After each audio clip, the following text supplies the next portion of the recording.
What's going on, my? It's your boy Kenny, man. I'm back one time for your mind. Welcome to the World's Opinion Channel. Uh, and welcome to the Kenny's Friday night show. I'm starting this. There's gonna be something new that I'm gonna start doing uh every Friday, and we're gonna get into some issues, man. Um, I got a couple of issues that's bothering the fuck out of me. Um, we're gonna have fun on the show tonight, but you know, we're gonna do a 2 hour show. I'm gonna get my man Oak up in here. He gonna be a special guest on the show. And then try to get Merle and a couple other people come in at the show. You know what I'm saying? We're gonna do like an after talk show. You know what I'm saying? Chopped up with the homies and whoever, get up in the building. We gonna rock with everybody. You get what I'm saying? We're gonna see what's going on out there. It's Friday. I'm hoping everybody having a starting off having a blessed holiday that's coming up. Um, and be safe out there, protect one another and love one another instead of hating and fighting and showing all that dumb shit that we all do as human beings. Um, all the negative stuff that we do as human beings, our flaws. Um, but um, excuse me. We Something is bothering me. Really, really bothering me. And once I get past this tip we talking about, I'm gonna let y'all hear this. I'm gonna call my man Oak up. You know what I'm saying? And we gonna chop, man. Oak gonna chop this shit up, man. We gonna get down to the nitty gritty of this shit. But because I got a lot of opinions about this shit, but this is bothering me with Negroes. And a part of me is not shocked that Van Jones is out here buck dancing and shit like that and praising a hoe. But anyway, I want you guys to listen to this. People gonna come up in the building, but I want to go ahead and chop this shit up right now, and then I'm gonna get my man Oak up in the building, and I'm gonna call Merlin up, and then we gonna get this shit rocking. You get what I'm saying? Give me, listen to this bullshit. This is buck dancing at an all time high. And oh yeah, people, next Saturday, I think maybe next Saturday or Sunday, one of those days, next Saturday or Sunday, um, I am going to have a video where me, Oak, Merlin, and I'm gonna try to get Miss D up in the building. She been doing a lot of school stuff, so she been kind of busy. You know what I mean? Salute to my sister, the big sister for doing that shit. You know what I'm saying? Progressing in life. I'm proud of you. Love you to death. But yeah. But just listen to this shit, and we gonna come out with the Coons of the Year shit that's coming out sometime next week. We try to throw it. We gonna have different videos. I'm gonna be recording a lot of this, so a lot of this stuff is not gonna be live. It's gonna be recorded. And hopefully I'm gonna try to get my editing thing on. I'm gonna see what I can do with this editing thing. But we gonna do a lot of videos on this. We are gonna have our top 10 coons of the year. So got that coming up. But okay, just to listen to this shit, people. This is really, honestly, I think spectacular. The United States Senate has voted by an overwhelming and lopsided margin to enact prison reform. And this is something that has been elusive for decades and decades.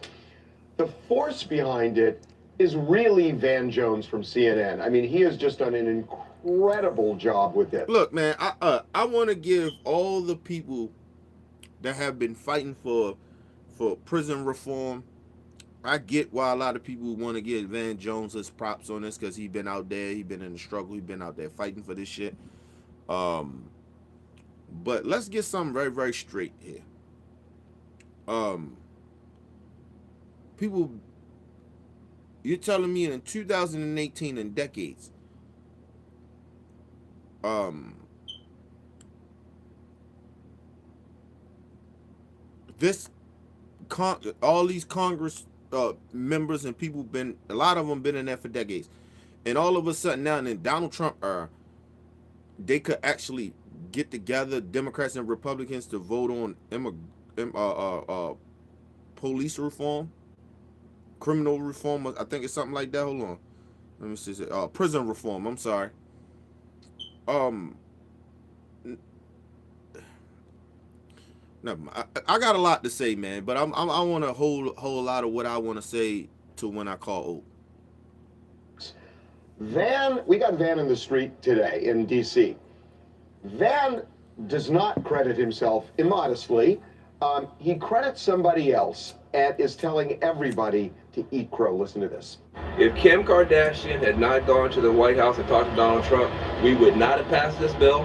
We would not have 50,000 people, going to be 50,000 people fewer in federal prisons because of this bill. 100% of people who are locked up in the federal prisons can come home a little bit earlier if they stay out of trouble. 50% of them can come home a lot earlier if they work hard. 100% of women are not going to be shackled and mistreated. Why? Because Kim Kardashian was willing to put her celebrity on the line for people she didn't even know. And everybody... Hold on. Van Jones, this is what I'm talking about, that buck dancing, man. Just buck dancing. And I'm gonna say something, and I don't like I actually really don't like the bash Barack Obama and shit, but I'm a fair person. I try to be fair on this show. This is a black eye for Barack Obama. But then it's really not, because of the simple fact that if this was a right big issue, I mean, this is a big issue. Prison reform, this is a big issue. But it's people out here, it's shit Donald Trump has, and this Congress have not passed. Like, it's plenty of shit out here that people need, that ain't criminals, that didn't get committed for crimes, that are out here struggling. And look, people, I'm not knocking the prison reform, the whole thing. I'm not knocking that. I'm just saying, for Van Jones and other people to get out here and act like nobody else was fighting for this shit. It's like, what are you talking about? If it wasn't for Kim Kardashian, a known hoe, a bitch that made her celebrity and her lifestyle off of selling her body. Literally. She got famous for doing a fucking sex tape. And you telling me she was more important? If it wasn't for her, prison reform wouldn't have happened. She wouldn't have went up there and met with Donald.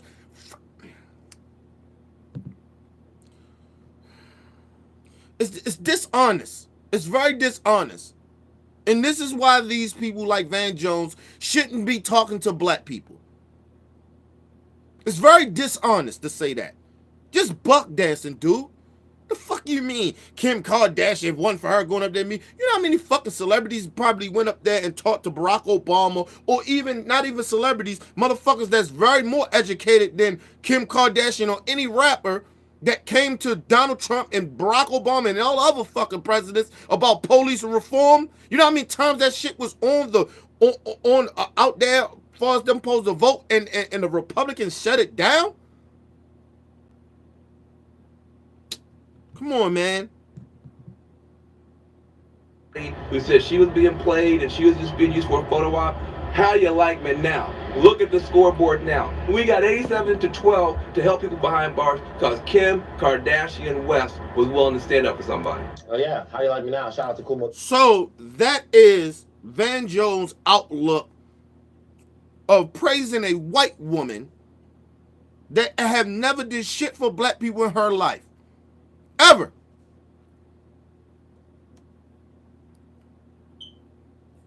I'm not knocking Kim Kardashian for going out here and doing what she did for that woman, that grandmother. Not knocking her for that. That's not what I'm knocking her for. I put it like this. I actually don't have a problem with Kim Kardashian when it comes to this situation. She's not the problem. The problem is Van Jones out here giving praise to a white person for If it wasn't for her going up there to meet with another white motherfucker to pass prison reform, she put her celebrity on the line. You know how many fucking people that don't have celebrity that just put their life on the line for shit what he's talking about? Shit like this?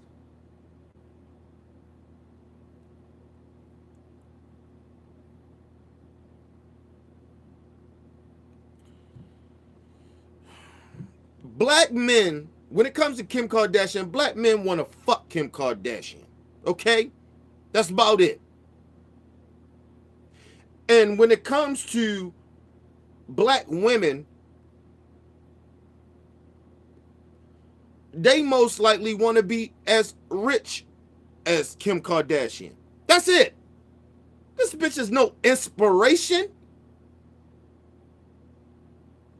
And I don't give a fuck Kanye West get mad. He ain't shit either.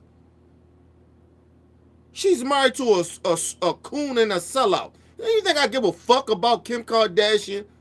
But you got a black man on a national platform on TMZ praising how you like me now, how you like her now, how you like me now about Kim Kardashian. Get the fuck out of here, man. Van Jones, you are a fucking sellout, dude. I used to say you was borderline buck dancing, but now you are a fucking sellout. And we gotta take a little bit of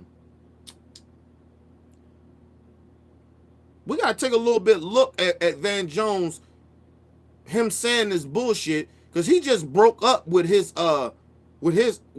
Becky that's taking his ass to the cleaners.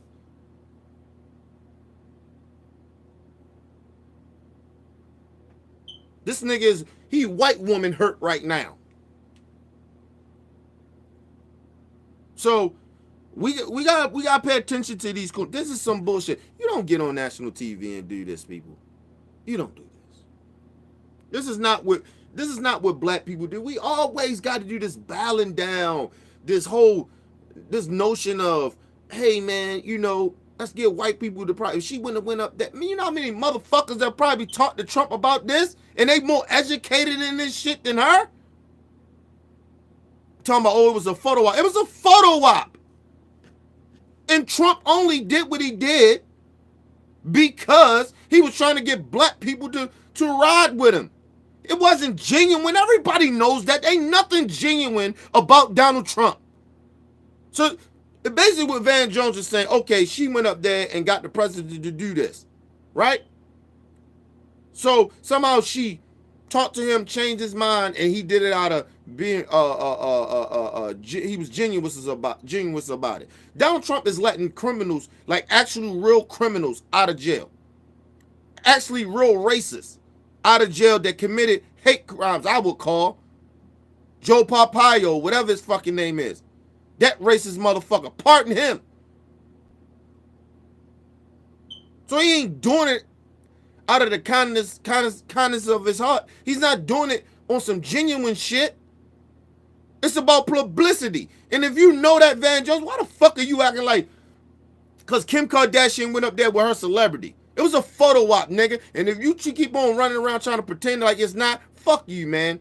We know you buck dancing now. This is buck dancing at an all-time high.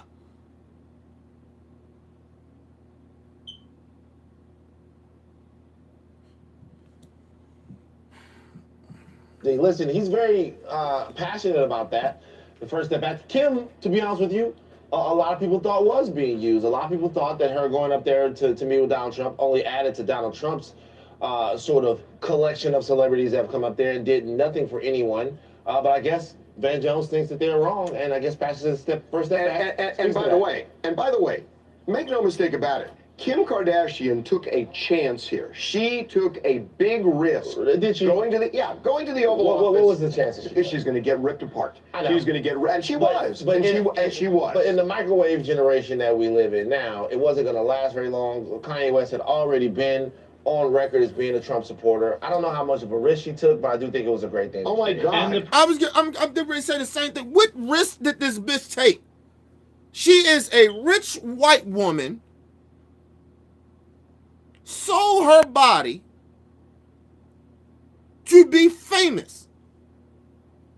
So her looks, you can even say too. To be famous. What Kim Kardashian, if I'm not mistaken, Kim Kardashian and her whole fucking family is worth some billions of dollars. I think the youngest sister is worth $1 billion by herself. So what the fuck is she losing?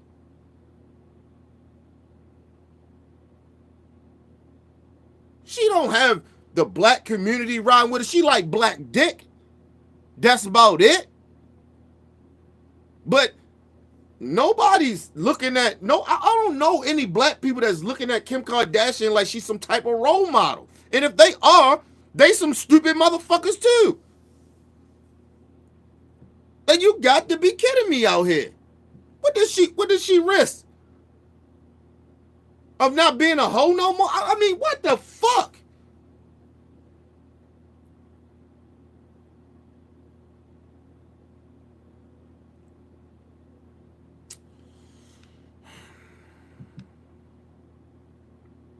But this dude that owns TMZ, he's sitting up there acting like she did something great. She did nothing great. If white people do something for black people, it's your responsibility, though. I ain't giving you no props for doing what you're supposed to do as a decent human being. You owe black people anyway. Your ancestors owe us, so you owe us. I don't give a fuck about that shit. Get the fuck out of here. Provisions in this bill are pretty impressive, guys. I mean, it works on getting inmates closer to their families when they are locked up, prevents shackling of women who are pregnant, and of course, improves conditions behind bars too. Yeah, and I want to get back to this. I want to get back to this because Kim Kardashian took a huge chance. She has a brand. This is off-brand for the things that she had done. She was working for months with Jared Kushner before Alice Johnson finally got out. Yeah. She, went to the Oval Office and knew she was going to get a shellacking as a result of it, and she did. Mm-hmm. And she persevered on this thing. So when you say took a chance of what? Took a chance of ending Kim Kardashian. So a picture with Donald Trump was going to stop people from watching Keeping Up with the Kardashians, stop people from buying lip kits, stop people from buying makeup, and all of that stuff like that. I think the fact that people embrace her is a big part of who she is and her brand. And I think the fact that she went to a person that a lot of people feel is toxic, and that a lot of people said she was dumb for doing this because she was being used. Yeah, I think that totally affects her, her celebrity. First of all, nobody thought that Kim Kardashian was dumb for going up there to meet with Donald Trump. We just said if you are part of the black community, you support what the black community is about, you shouldn't be meeting with that guy. But at the same time, I gave her props for going up there, getting that woman out of jail. Now, if she would have went up there and ain't nothing happened. See, the problem I have, if you're going to go up there and you're going to go there and you're going to go talk to Trump about real issues, about a real serious issue, and nothing comes out of it, it's a waste of time. You played yourself. You played your people. You played you. It's like he says, almost like you risked. He's saying like she risked something. Yeah, then you risk something when you get nothing out of going to meet a racist. Okay? She got something out of it. She helped someone. I don't knock her for that. She got something done. I don't have a problem with Kim Kardashian when it comes to that. Don't get me twisted on this shit, man, people. I don't have a problem with her what she did for that grandmother, that black woman. I ain't no problem with that. My problem is Van Jones buck dancing, acting like she is the reason that prison reform happened because of her. It's not. What's his little dude? Jared Kushner was been pushing this shit the whole time before he got the job in government till now. That was his main motive. But you know what his main motive was? You know why it wasn't genuine? His real reason of it was because he know he might be getting ready to go to jail. His father served time for stealing and embezzling money from people. Real crimes.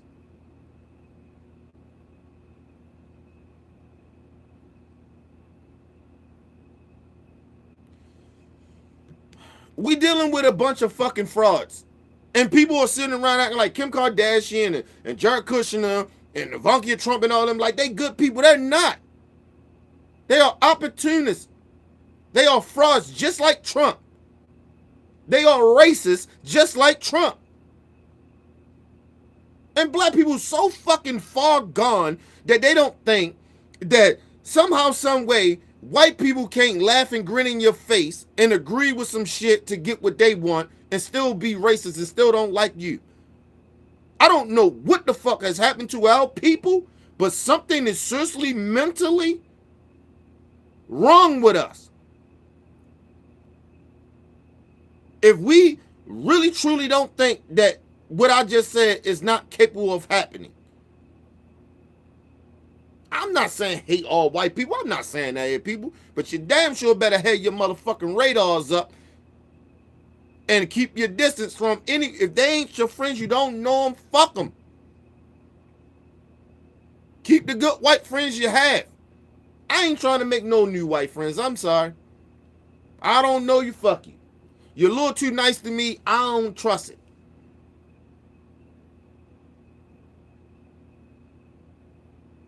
Sometimes you can just look at people deep in their eyes and see some shit that's iffy about them. Might not necessarily be racist, but they damn sure can be very discriminating. They're very discriminating against people that don't look like them. They damn sure have an agenda. That's why I check out the total package of a person. I watch their eyes, body language, what they say, how they interact with others. I watch all that shit. You don't necessarily got to talk to me. I watch how you interact with others. And I see how you treat and talk to other people like that. And then, then I go from there. It seemed like for our black people, we have no fucking type of people skills. We don't have that intuition anymore. We think I don't know what it is. I don't know why a lot of our black people think that we're free. We ain't free. We ain't even half free. We're a little bit. Just a little bit. But niggas running around here acting like they free. The fuck out of here. But anyway, let's move on from this. Because I get tired of hearing about people. But listen to Van Jones, man. I got this other thing.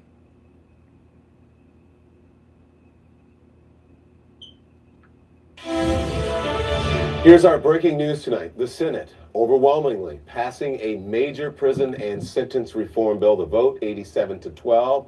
The bill, known as the First Step Act, was backed by the White House and negotiated with the help of the president's son-in-law, senior advisor Jared Kushner. The House is expected to take it up on Thursday. Van Jones is with me now. Let's see what happens with the House on Thursday. Good to have you on. Thank you so much. So let's just talk, because at first, I was just going by the wires and by the CNN blast, and it says prison and sentencing reform. Right. Is it a criminal, or is it an overall criminal justice reform? Listen, yes, and let me just say something. A Christmas miracle just happened tonight. As you and I both know, since 1988, when George H.W. Bush put out that Willie Horton ad, both political parties then rushed to build prisons and be tough on crime, and we've been trapped for decades now in this dynamic that you just can't do anything to move in a smarter direction. That nightmare began to come to an end tonight.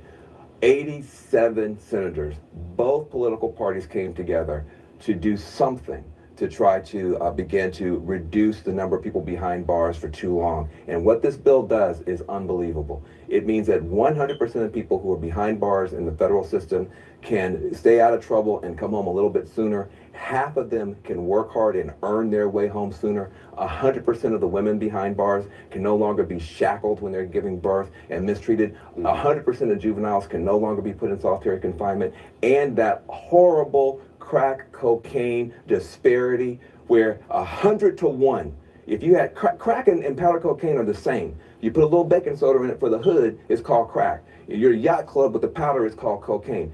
Of the 100 to 1 that you were sentenced worse with crack, Obama was able to pull that down to 18-1, but they wouldn't let him make it retroactive. Tonight, the Senate voted to make it retroactive. Now you heard him. Obama tried it. They wouldn't let him. The black man said, hey, come on, man. Shit ain't right. Let's fix this shit. Oh, nah. No, Obama can't do that. No, the black man can't do it. But a white racist get in office. All of a sudden, we need to praise this administration or these crackers that's in the Senate. We need to praise racist ass motherfucking Republicans. Are you kidding me? And it might be some Democrats that's racist too, because they the same motherfuckers, he said it himself. They the same motherfuckers that went with George W. Bush Sr. and everybody praising this racist piece of shit. Because he dead and all. Man, fuck him. Man,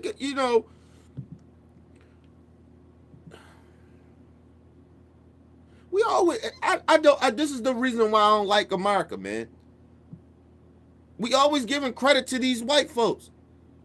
These white folks ain't, like, what we giving them credit for? They ain't do shit. They doing what they supposed to do. It ain't, we giving them hands and shit. Thank God for the Senate, the 81. Man, get the fuck out of here. They knew it was wrong when they first put that shit in law. And they knew who that shit was going to affect. They put these policies and laws in effect to destroy the black community. But we gonna sit here and it's some of these same senators that's right now that passed this shit was back then that voted for that shit. And we gonna sit here and praise them. A racist is a racist. Ain't no motherfucking way you 70-something years old now, all of a sudden you ain't no racist or 60. Man, get the fuck out of here, man. Fuck out of here. Van Jones. Stop it, my dude. Stop buck dancing. This is what I'm talking about. Black people don't be praising that shit. That ain't nothing. Like, everybody, don't be, look, the niggas that's in jail, let them niggas be happy. Let them get the shine. Let them be happy. But for the rest of us on the outside, that use common sense, don't be praising these crackers for something that they put in motion to do to us. They put this shit into motion. And now they want to rectify it. Okay, good. But you don't get no motherfucking hand clap. We ain't kissing your ass for it. And I damn sure ain't thanking you for it. You put out people in this motherfucking predicament. Which means there are 3,000 people sitting in prison right now who will get to come home soon because they're serving outdated, unfair sentences. The New York Times calls this the biggest breakthrough in criminal justice in a generation, and it was brought about by ordinary people who came together and fought. And I just want to say, formerly incarcerated people, directly impacted people like Topeka Sam, Jessica Jackson, Lewis Reed, David Safavian, and frankly, Jared Kushner, whose father went to prison, refused to die on this, and we have a Christmas miracle. Okay, let's talk about it. Let's talk about it then. Right. And you see, he brought up Jared Kushner's father. Jared Kushner's father embezzled money. He was stealing money from people. On purpose. On purpose. He stole people's life savings. He was committing all types of fucking crimes.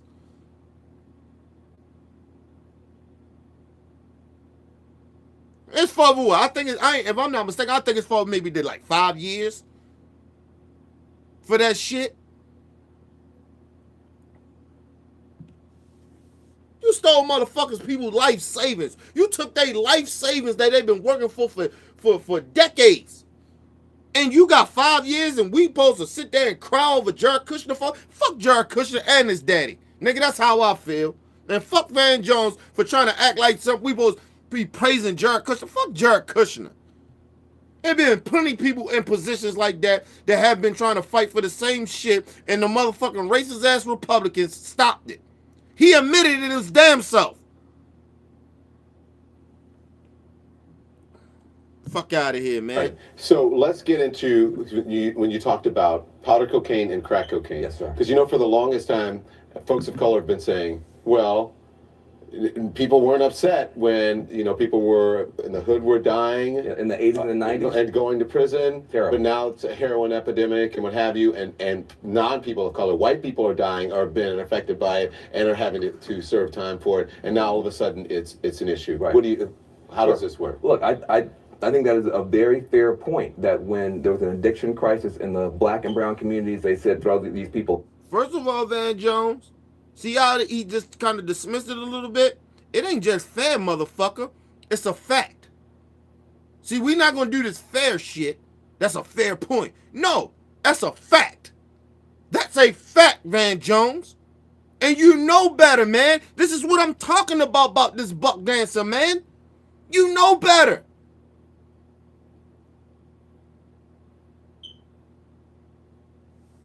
No, that's a fact, man. That's a good point. No, it ain't just a good point, motherfucker. It's a fact. It's different from having, that's a good point. Like somebody tell you something like, damn, that is a good point. To a motherfucker say, no, that's a fact. It's a difference. He's educated. Look the motherfucking word up, Van Jones. You know it's a difference. In prison. Now there's an addiction crisis in poor white rural communities. They say give these people help. But the reality is now you got common pain in all these communities, and now we finally have some common purpose to begin to do. That ain't no common purpose. Stop it. That's a lie. That's not no common purpose.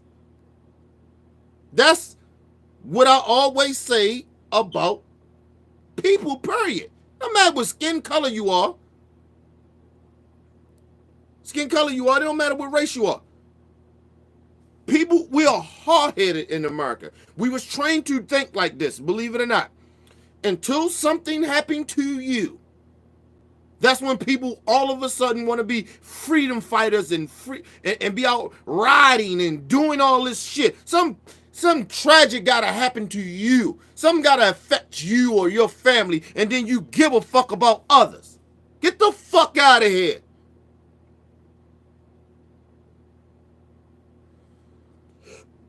People, I'm gonna give you prime example of what I'm saying about this. I started talking about this Trump shit and getting into politics and learning shit and being more humane and being a better person. And I don't think I was a bad person, but I was one of those people. It ain't happening to me, so what? Right? When Donald Trump, and I ain't even vote, right? When Donald Trump got in office, I said, hell no. They put a racist in there? Nigga, that didn't have nothing to do with because it happened to me or no shit like that. I was like, hell no. I thought we was moving forward. Oh no, y'all trying to take us back to some racist shit. Oh no. So that was, part of me was being naive. And at the same time, it ain't happening to me, so why am I worrying about it? And I started looking at it like, hey man, this dude can start taking us back. And it wasn't just about me, it was about others. But now, when the crack epidemic was happening, the shit was just affecting black communities, sending our people to jail, our people dying, our people shooting and killing each other. We get that label of being threats and crackheads and all that other shit. It wasn't a big deal to white folks. Not all, but a lot of them. And a lot of them ain't even racist. It didn't matter because it wasn't happening to them or their family. But then now when this opiate epidemic, this heroin addiction start to happen to them, now all of a sudden they care about police reform. Or let's help the people that's sick off of these drugs. Let's not lock up the drug dealers too long. They're not criminals. I mean, they're not violent criminals.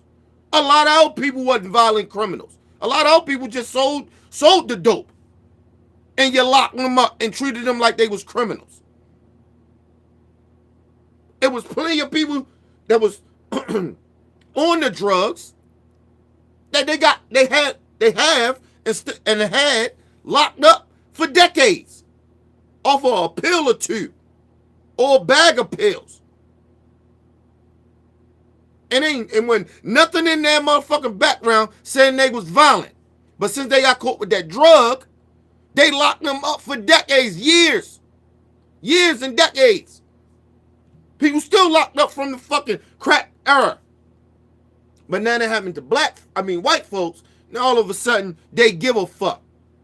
No, Van Jones. And I'm gonna tell all you crack ass crackers this. And you know who I'm talking about. We have nothing in common. Nothing. We can't come together on this. I still don't give a fuck. That ain't my problem. Your opiate addiction ain't just hurting y'all, it's hurting black people too. See these little young rap dumb niggas out here popping pills. We see them dying. But they choose to be crackheads. Nigga, ain't enough motherfucking pain in the world for me to be taking dope, nigga. Sorry. And I've been through just as much shit as these young niggas been through. I seen a lot of niggas. I had my little homie die in my arms. Head blown off. And ain't make me want to sniff no dope. Make me want to pop no motherfucking shit that had me addicted to something, nigga. That shit made me a little bit more violent. Matter of fact, I'm sorry, no. When a lot of shit was happening, well, the first shit happened to my homie got his head blown off. That shit almost made me start turning into being a little violent. And then when I got shot, that would actually made me want to turn into being violent. To get, take that shit to another level. But when my little homie died in my arms, that shit changed my life. Changed part of how I think. And I seen death all the time, but what happened to my little homie, and I don't want to get into the story about it, but when that shit happened to him, it fucked me up. It changed me. Not for the worse. Changed me for the best. Made me start trying to live my best life. But motherfuckers sitting around here and we supposed to be sympathizing with white folks on their on their heroin addiction now. Now they're in the general. Man, get the fuck out of here. That's on y'all. Fuck that. Y'all ain't give a fuck about our people. Why the fuck should we care? And just like the little niggas out here running around, little young rap dumb niggas, all you little young niggas want pop perks. You want to say, go ahead and kill yourself. Go ahead. Go ahead and fucking kill yourself, man. Nobody gonna keep telling you motherfuckers that this shit is wrong. You ain't gonna wake up one day. How about that? I don't have tolerance for crackheads. I don't. Sorry. Dealing with this shit all my life, so I don't have no fucking tolerance for motherfuckers that do crack or do shit that they know that's addictive and that's ruining their life. And maybe the addiction don't get them, but motherfuckers around you dying and that shit don't wake you up, nigga. I had homies in the street dying. That shit woke me up. Hey, being a thug is an addiction. When you in that lifestyle, it's addictive. After a while, you see a couple of niggas die. See a couple homies die. Couple little homies die. I think you might want to say change your motherfucking lifestyle, nigga. I don't have tolerance for niggas in they bullshit. Not in 2018, turning into 2019, nigga. I'm on something different. I'm not making no motherfucking. I am not having sorrow for niggas that want to destroy their own fucking lives. There's too many niggas out here like me that's and sisters that's out here that's telling these niggas what they need to be doing. You can call it preaching. You can call it these old niggas hating. You can call it whatever the fuck you want to call it. You niggas want to sit out and kill yourself? Go right ahead. Go right ahead, nigga. I want to live to my grandmother age. And my grandfather age, they 80-something years. Nigga, I want to live that long. And they still striving. They still living. My grandmother still get around at 80-something. Nigga, fuck out of here. I ain't got time playing with niggas no more. Go ahead. A better job. Listen, this is like the 1959 Civil Rights Act. People think about, no, 64, 65. No. First, you had 1959, which broke the logjam. This was the first step. That was the first step. This is the first step. People go, well, Dan, it doesn't do this, it doesn't do that. It's not called the last step. It's called the first step. We will get to all these other issues, but you had to make it safe. And I'm going to say something that I have to be honest. Donald Trump shocked me and a bunch of people by doing the right thing on this. People thought, because he's, from my point of view, he's been wrong on 99 issues, that he can never be right on one. On this issue, every time people made a prediction that Donald Trump was going to sell us out, turn on us, wasn't going to use political capital, he came harder. And as a result, it is now safe for people in both political parties to speak honestly. We know this prison system not working. It's wasting money, sending people home bitter and not better. So now, hold on, Van. Hold on, Van Jones. Let me get some shit. So now, nigga, Trump did this one thing that affects black people in a certain type of way. Look, man.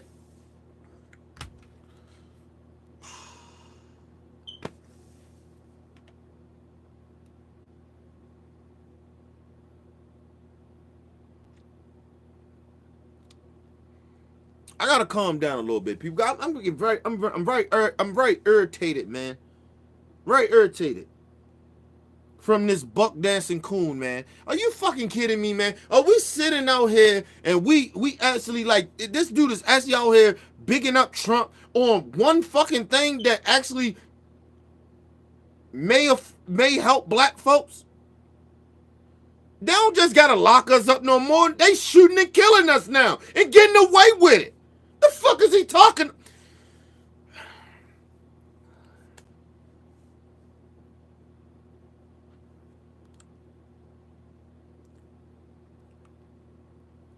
I don't like how our black people has somehow black people has become. I don't like it. I don't like it. It disturbs me. It saddens me and it angers me.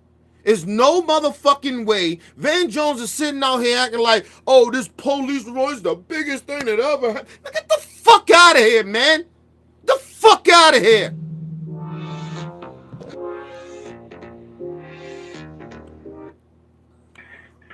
What up, Oak, man?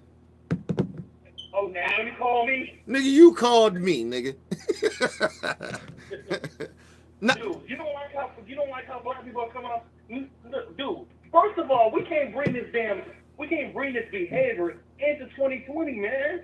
I'm going like this. If we bring this idiotic stab your pants off your ass, drinking, smoking, smell hella bad bullshit into 2020, we might as well just call it quits. Matter of fact, to be honest with you, we might as well enter back into slavery. Because that's what we seem like we're going. And it ain't helping that we seeing the house niggas selling us out either. We got field niggas out here gang banging and shit, cause they the field niggas, okay? And then you got niggas like Van Jones and Stephen A. Smith. They the house niggas. And Jesse Lee Peterson, don't forget that fucker. That I don't think he's a coon, dude. I think that he is. Seriously, he is so far gone, it's not even remotely. That's what I'm saying. I don't call him a coon, dude. This dude, I think something really, really tragic happened to him. I think one of them white dudes raped him and fucked him in the booty or something. That's just my opinion. Something happened to this dude. Something tragic happened. You cannot tell me. I seen some shit he said. This is why I love white people. I love me some white people. I'm like, what? Like, dude, but you don't love black people? Like, what the fuck are you doing? Like, he loves, dude, this is a perfect definition of Uncle Ruckus. Like, I'm telling you. That shit is sad. This right here is a perfect, Jesse Lee Peterson is the definition of, he's way past Uncle Tom. Way past. Yeah. At least Uncle Tom didn't realize his fault. Because I really don't think he lost Kanye just yet. Because you see, he's dripping away from Candace Owens. Yeah, but he's still buck dancing and shit. He's still buck dancing. And like I said, I don't give a fuck if he drift away from not cooning or not. He's still a sellout. I don't care no more. I am in 2019. I am drawing the line with niggas. Real shit. I don't give a fuck if you're a coon I'm not fucking with you. If you a motherfucking nigga that's out here doing fuckery shit in the hood, being a field nigga, because that's what you're doing. You're doing the dirty work of white supremacy. I keep saying that when you killing killing each other, and all them coon ass niggas, you niggas ain't nothing but house niggas. You just selling the field niggas out. That's all you doing. Like seriously, I'm going like this is basically fact this, right? There are it's a new war now. First, it started with house niggas versus field niggas. Now, it's stupid niggas versus black men. Yeah. Am I wrong? Am I right? You right. You right about that. I'm going like this. This is too to make up.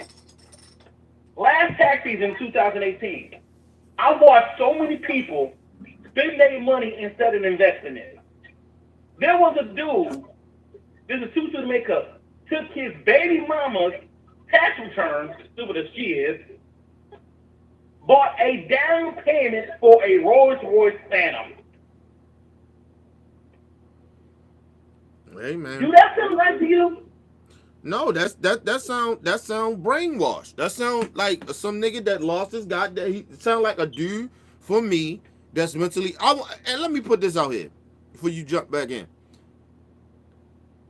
I want to put this. I want to throw this out here to let people actually really know what's going on with black folks. If you see niggas doing shit like that and you see coons doing what they do, these niggas are mentally ill. Because there's no fucking way a rational black man or black woman would do the shit that these niggas is doing. And I'm talking about coons, and I'm talking about niggas is gangbanging and shooting and praising that dumbass shit. Okay? I'm telling all gang member niggas this. In 2019, I don't give a fuck what's going on in your life.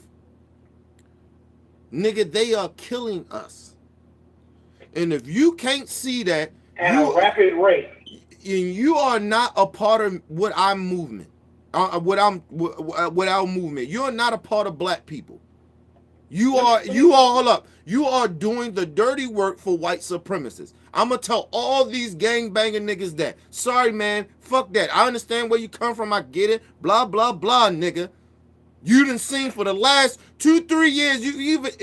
A lot of you niggas ain't even that old, but the last 2-3 years, and you telling me you ain't seeing this shit that we're seeing. Something is mentally wrong with you, and you ain't a part of the black community, and we ain't gonna keep pretending and protecting you niggas on your fuckery. Sorry, I'm not doing it with you niggas. You know the shit that you doing is wrong. You know you doing white supremacy work for them. And all the coons and that's shit. The worst part. We see the, I'm telling you this. Now, Kenny, you might disagree with me or you won't, but I'm saying this without a shadow of a doubt. We are seeing the end of white supremacy. We are seeing it basically, it's right now on life support. It's right now on life support. I'm not bullshit. I feel you. I feel you on one part, but then on the other hand, when I see these niggas out here doing this, these slave niggas, these field niggas, and these house niggas down there doing what they do, I get what you're saying. I kind of agree with you, but then I see this shit and I'm like, yo, what the fuck are y'all doing? But go ahead. My point exactly. I'm going like this. Then they saying because I grew up a Bay Area damn game in it. I'm going like this though. You doing sideshows and shit, drinking lean and bullshit, doing all this fuckery shit, and thinking that shit's cool. It's only a temporary fix. Me, I'm looking for the future and beyond. If you see my Facebook run, and you probably have, I'm on my ass for 2019.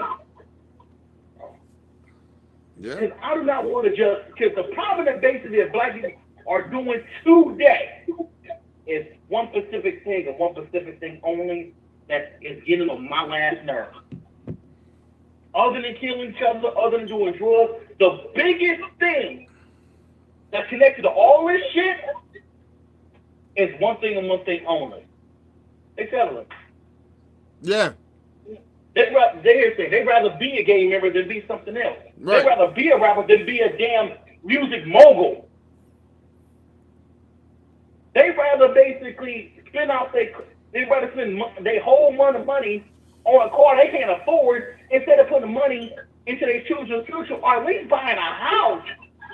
Yeah. So you get. I'm asking niggas today, when the last time you picked up a book? And the TV guy don't count. And I tell a nigga like this: we live in a day and age now. You don't have to really kind of pick up a book, nigga. You got Kindle, you got your phone. You can listen to a book. You know what I mean? You can listen to the words of a book. Like, so this whole notion that people somehow people are illiterate, right? I have a disability of how I comprehend shit. You get what I'm saying? So maybe I might read something a certain type of way, right? But what I do is to make sure that I'm not receiving it the way I'm receiving it by reading it, I may listen to the book. You get what I'm saying? Like, you gotta look. You gotta understand your flaws. You gotta understand what you are. Don't be ashamed of it. Look, man, we come from fucked up shit. I get it. It's all to my young brothers and sisters out there. Right. We gotta wake up, man. This shit is this 2019. These new shows we got coming out. These new episodes of shows. Even our ancestors back in the day went to Canada to sacrifice everything to go to Canada. Mm-hmm. To go to Canada to be free. Why we can't do the exact same thing? Why can't our damn asses looking at us crying? Look, we're settling. And believe we are settling with some bullshit. And believe it or not, though, our ancestors too, they might be rolling over in their grave to send a lot of the fuckery shit they doing, or that we do, a lot of us doing. But a lot of them are almost kind of blaming themselves for a lot of this shit too. You get what I mean? Basically, some of them house niggas. Right, because they like, yo, we sold our people out too. Right, you get what I'm saying? We sold these little young motherfuckers out too. Right there. No. Let me get on one thing. You know how basically that white supremacy is basically trying to hold on? This is what I just found out, right? You know the dude that killed Neil Wilson, John Caldwell, right? Mm-hmm. There's two students make up. I want you to play this after I get up because I only got about 5 minutes to get back on shift. Okay. Look up NBC Bay Area. Attorneys decided that John Caldwell was too mentally ill to basically make a plea. Mm. He can't stand trial. Right. Yo, let me get back on shift. I'm gonna holler at you later. All right, man. Give me about 30 minutes. All right, I got you. All right, go ahead and call in, people. Y'all want to call in and chop it up with your boy, man. But I wanted to say this too, you know, to throw this out here, man. You know, I'm very disappointed in our people, man. No, I wanted to get back. Hold up. I'm very disappointed in a lot of our people. I wanted to put this out here that in 2019, I am not taking any prisoners of fuck niggas. And you know the fuck niggas I'm talking about. You niggas want to be out here gang banging and shooting nigga. Don't talk to me, man. Seriously.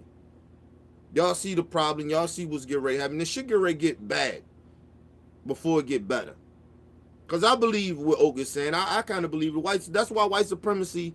That's why these white supremacists are out here making themselves known. And they out there. They taking off the hoods. They out there to let you know how much they hate us.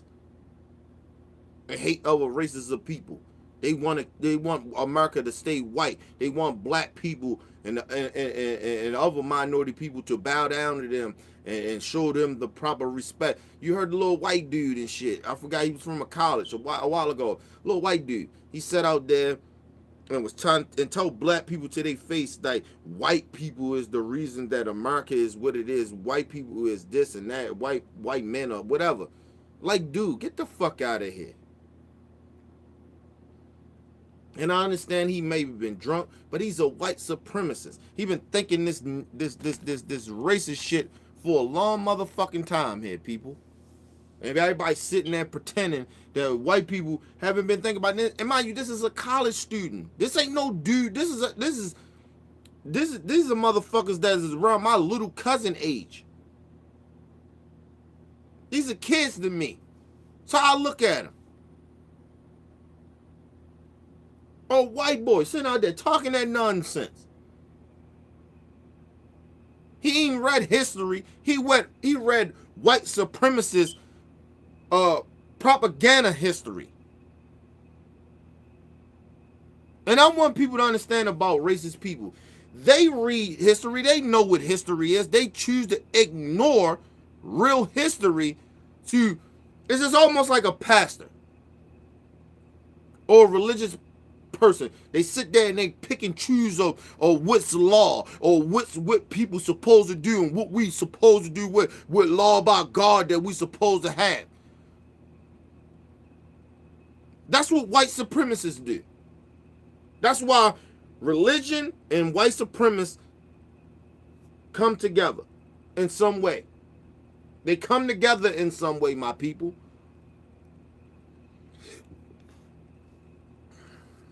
And it's not mainly because of black people. It's mainly because a lot of white people do that shit.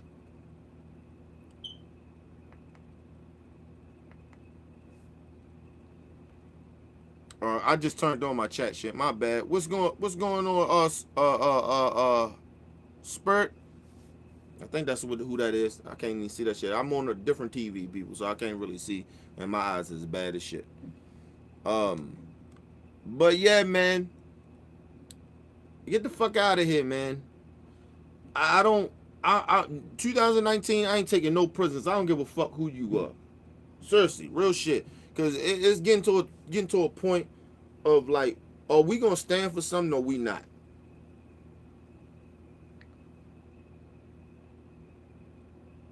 I don't even hang around a lot of my homeboys and homegirls and shit because they watch football. That's where my stand is. So I'm real to this shit. I keep my shit real 100. I ain't bullshitting nobody. I'm keeping my shit all the way 100. Now, everybody ain't on my level. I get it. It's okay. It is what it is. But don't come talking to me about black power and black movement and what black people need to do when you can't stop watching a motherfucking football game that ain't a league that don't give a fuck about our people. That's treating our young brothers out there running around like slaves and they ain't getting paid. They ain't even getting guaranteed. They ain't getting their full guaranteed money. They can fire them anytime they want and still don't have to pay them the money other than the little guaranteed money they give them. And you niggas is running around, yeah, I love me some football, though. I can't stop watching my football, though. You know, I love football. Nigga, I love football at a period of time, too. But when I seen the injustice that was going on with our people, I stopped fucking with it. Nigga, I don't even eat at Papa John's. Nigga, I tell motherfuckers, look, we don't do that. I had to check my mother-in-law. Nigga, like, yo, don't buy nothing from motherfucking Papa John's. That motherfucker, that company, they inquired a racist. He been a racist. It ain't the first time he said some racist shit. Fuck out of here. Told my mother-in-law, I know the pizza probably was good at that per time when she got it, but fuck that.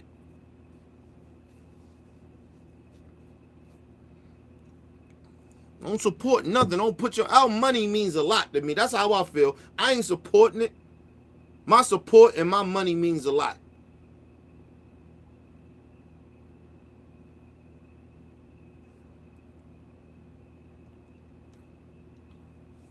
We won't even do that for our people. We only do it for our, look, people, it ain't just for other people. Do it for yourselves. Do it for yourselves. Have some fucking pride for yourself.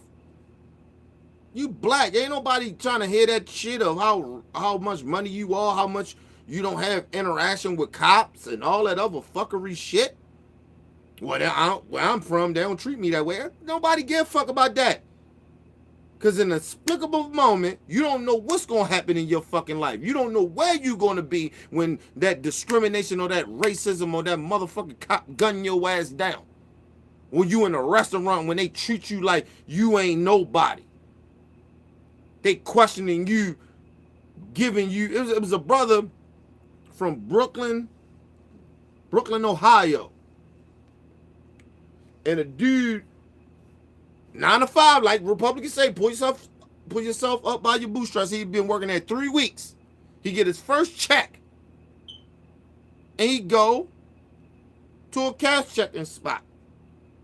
To a bank. And sometimes it does happen. Sometimes a check, you cash it so quick sometimes it don't go through. Sometimes the process ain't good. You know what I mean? But I don't even think that they did the process right. But it didn't go right. They said it didn't go through. He said, all right, okay, fine. He left. He didn't make a scene. He didn't say, you motherfuckers out here discriminating. He didn't do none of that. He left. By the time this brother got to his car, that manager of that motherfucking bank called the fucking cops on him and said that we think he got some fraud shit going on. Come to find out, this young brother was employed, the check was legit, and the boss spoke up for him. And most likely he was working for a white man. Most likely. Most likely. He was working for a white corporation. But you know what they did to that brother, and it was humiliating. Don't put no handcuffs on me. Like, I'm offended when you put handcuffs on me and put me in the fucking back of a police car like I'm some fucking type of criminal. Because all you got to do is to take my ID and look it up and see who the fuck I am. And with motherfucker, let me tell you something, man. Usually if a motherfucker is guilty of a crime, they're running.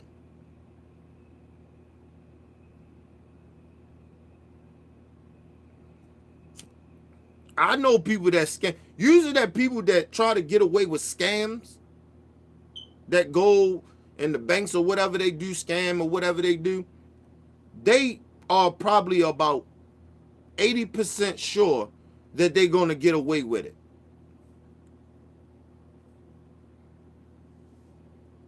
You right, you right, Merlin. But usually, like I said, usually a motherfucker that commit a crime, trying to scam or do a crime, they, in their mind, they're usually thinking 80% of the time they're going to get away with it. They planned it out. Nobody's giving you ID. You know what?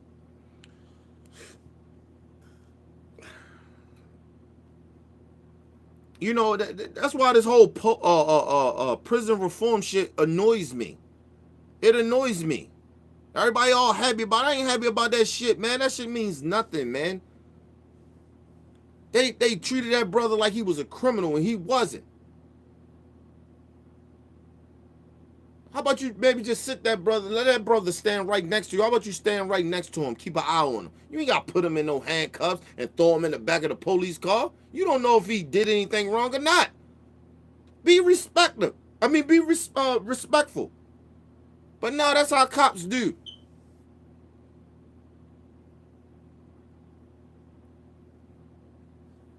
And see, a motherfucker like me, if that's something like that happened to me, I'm looking for an apology. Look, I understand you gotta do your job. Maybe you going a little too far with it, but at the same time, if it is over, if it's sincere, and I say, look, sir, I told you I didn't do anything. Can I get an apology?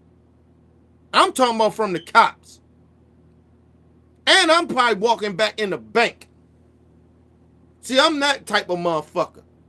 Matter of fact, I'm gonna be like, hey man, how about you come as a cop, come with me back into this bar, and I need both of y'all to apologize to me. Because I'm insulted right now. I'm hurt by that.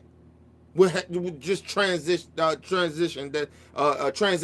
just happened. I need apologies. Because you know what? If I did something wrong to somebody, or I overstepped, or I maybe went a little too far with something, I'm willing to apologize. Because you know why? Because I'm a man. And second, I have humanity. I understand that sometimes you just gotta apologize. Oh yeah, I'd have sued the shit out of him. That brother need to sue the shit out of him.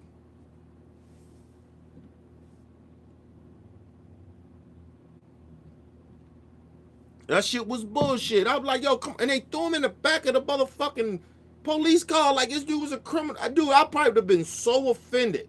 Mind you, you know, in your mind as a black person, you know, just imagine that brother. He knew he ain't do nothing wrong. But they treat him like a criminal. It's humiliating. They don't understand that.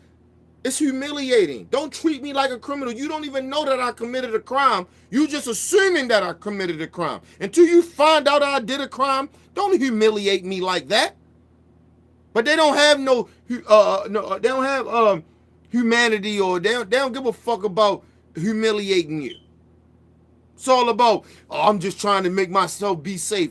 Where am I going? I give you my ID. I'm standing there letting you know what's going on. Why you gotta handcuff me and put me in a car? Makes no sense to me. Matter of fact, if you want to be safe, you can call 4 or 5 of your other buddies to make sure nothing happens to you.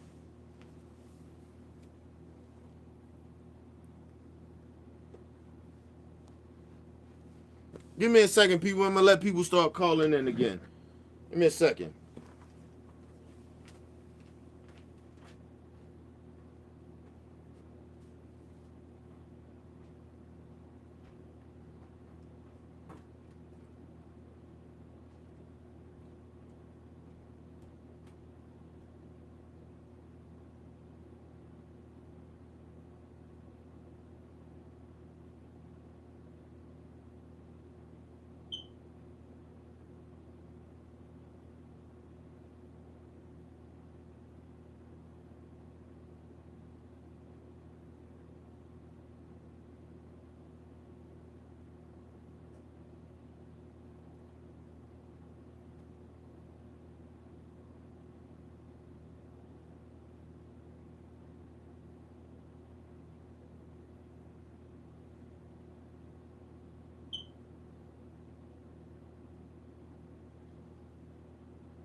All right, people, I'm back.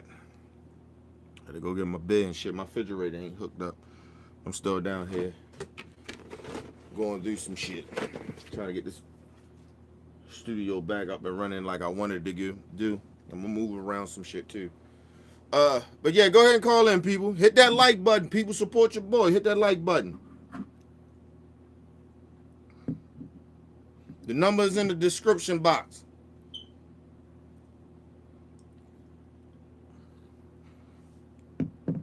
I got the number in the description box, people. I do have it in there.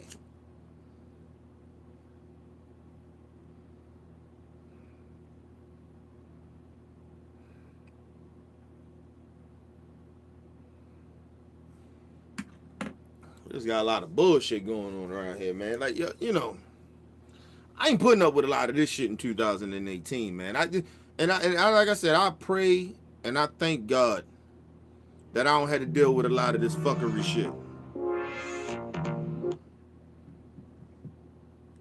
Yo, what up, bro? What up? What's up with you? What you think about what I was saying? I don't want to hear no apology.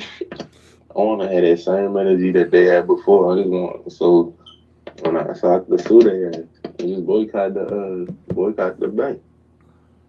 Because the thing about it is that, you know, they say black men, they don't like to work. We need to pull ourselves up by our bootstrap. But when we do, they got a problem with that too. Yeah. So, I mean, but you know what? I think, no lie to you, I believe, because I don't think a lot of motherfucking y'all can call, other people can call in while me me and Merlin talking to people. Y'all know I got that 3-way, 4-way, whatever that shit is. So y'all can call in while we talking too. Y'all can jump in the conversation. I think it need to be. I always have a little sympathy for the corporations or the people that had the corporations that hire these people, or get the people that do hire these people, the supervisors, whoever they are. You know, I feel a little like, I ain't gonna say I feel totally bad, but I can understand that may not be like, say if I had a business, or me and you we had a business, right? And somebody you hire somebody and they fuck it up. Right, and we didn't know that they was racist. And look, we ain't always gonna be on point about a motherfucker that fucks some shit up. You get what I'm saying? But I believe. I look at it like this: like certain situations, it might be, you know, the exact location of the spot. In certain situations, it might just be a whole company. Like I remember it was in Alabama when some race soldiers, they beat this black woman, they sexually assaulted her, they raped her. Again, I ain't see no feminists, no Me Too. I ain't see nobody come out and say nothing. But, you know, they assaulted her, they beat her, and they did all that. And Waffle House, because, you know, Waffle, they popular down south. They was cool with it. See, that's the old corporation. Yeah, but no, that's something different. I ain't talking about that. But then, like, let's say I remember what happened with Starbucks. Right. I think, yeah, you can say the whole corporation, but then again, that the locate. Like, I mean, I'm boycotting Starbucks either way it go, but still, like, I think that's more of the exact location type of thing. But I mean, I'm still boycotting it. Right? But no, see, but I'm not, that's what I'm saying. I want to get to my point of, like, if like me and you own a business, right? Mm-hmm. Mm-hmm. And somebody do some fuckery shit that will kind of like almost to point what we talking about, right? Mm-hmm. And let's just say we don't have this in our contract when they sign it, right? Mm-hmm. And they do some fucked up shit, and then we get notified about the shit. We find out about it, and then, we know as black people, we know this shit can't happen. Like, you know what I'm saying? Because we know how this shit feel too, right? So a lot of these white corporations don't know how this shit feel. So that's part of the problem. But just imagine that we do know how it feels, right? And then this shit happens.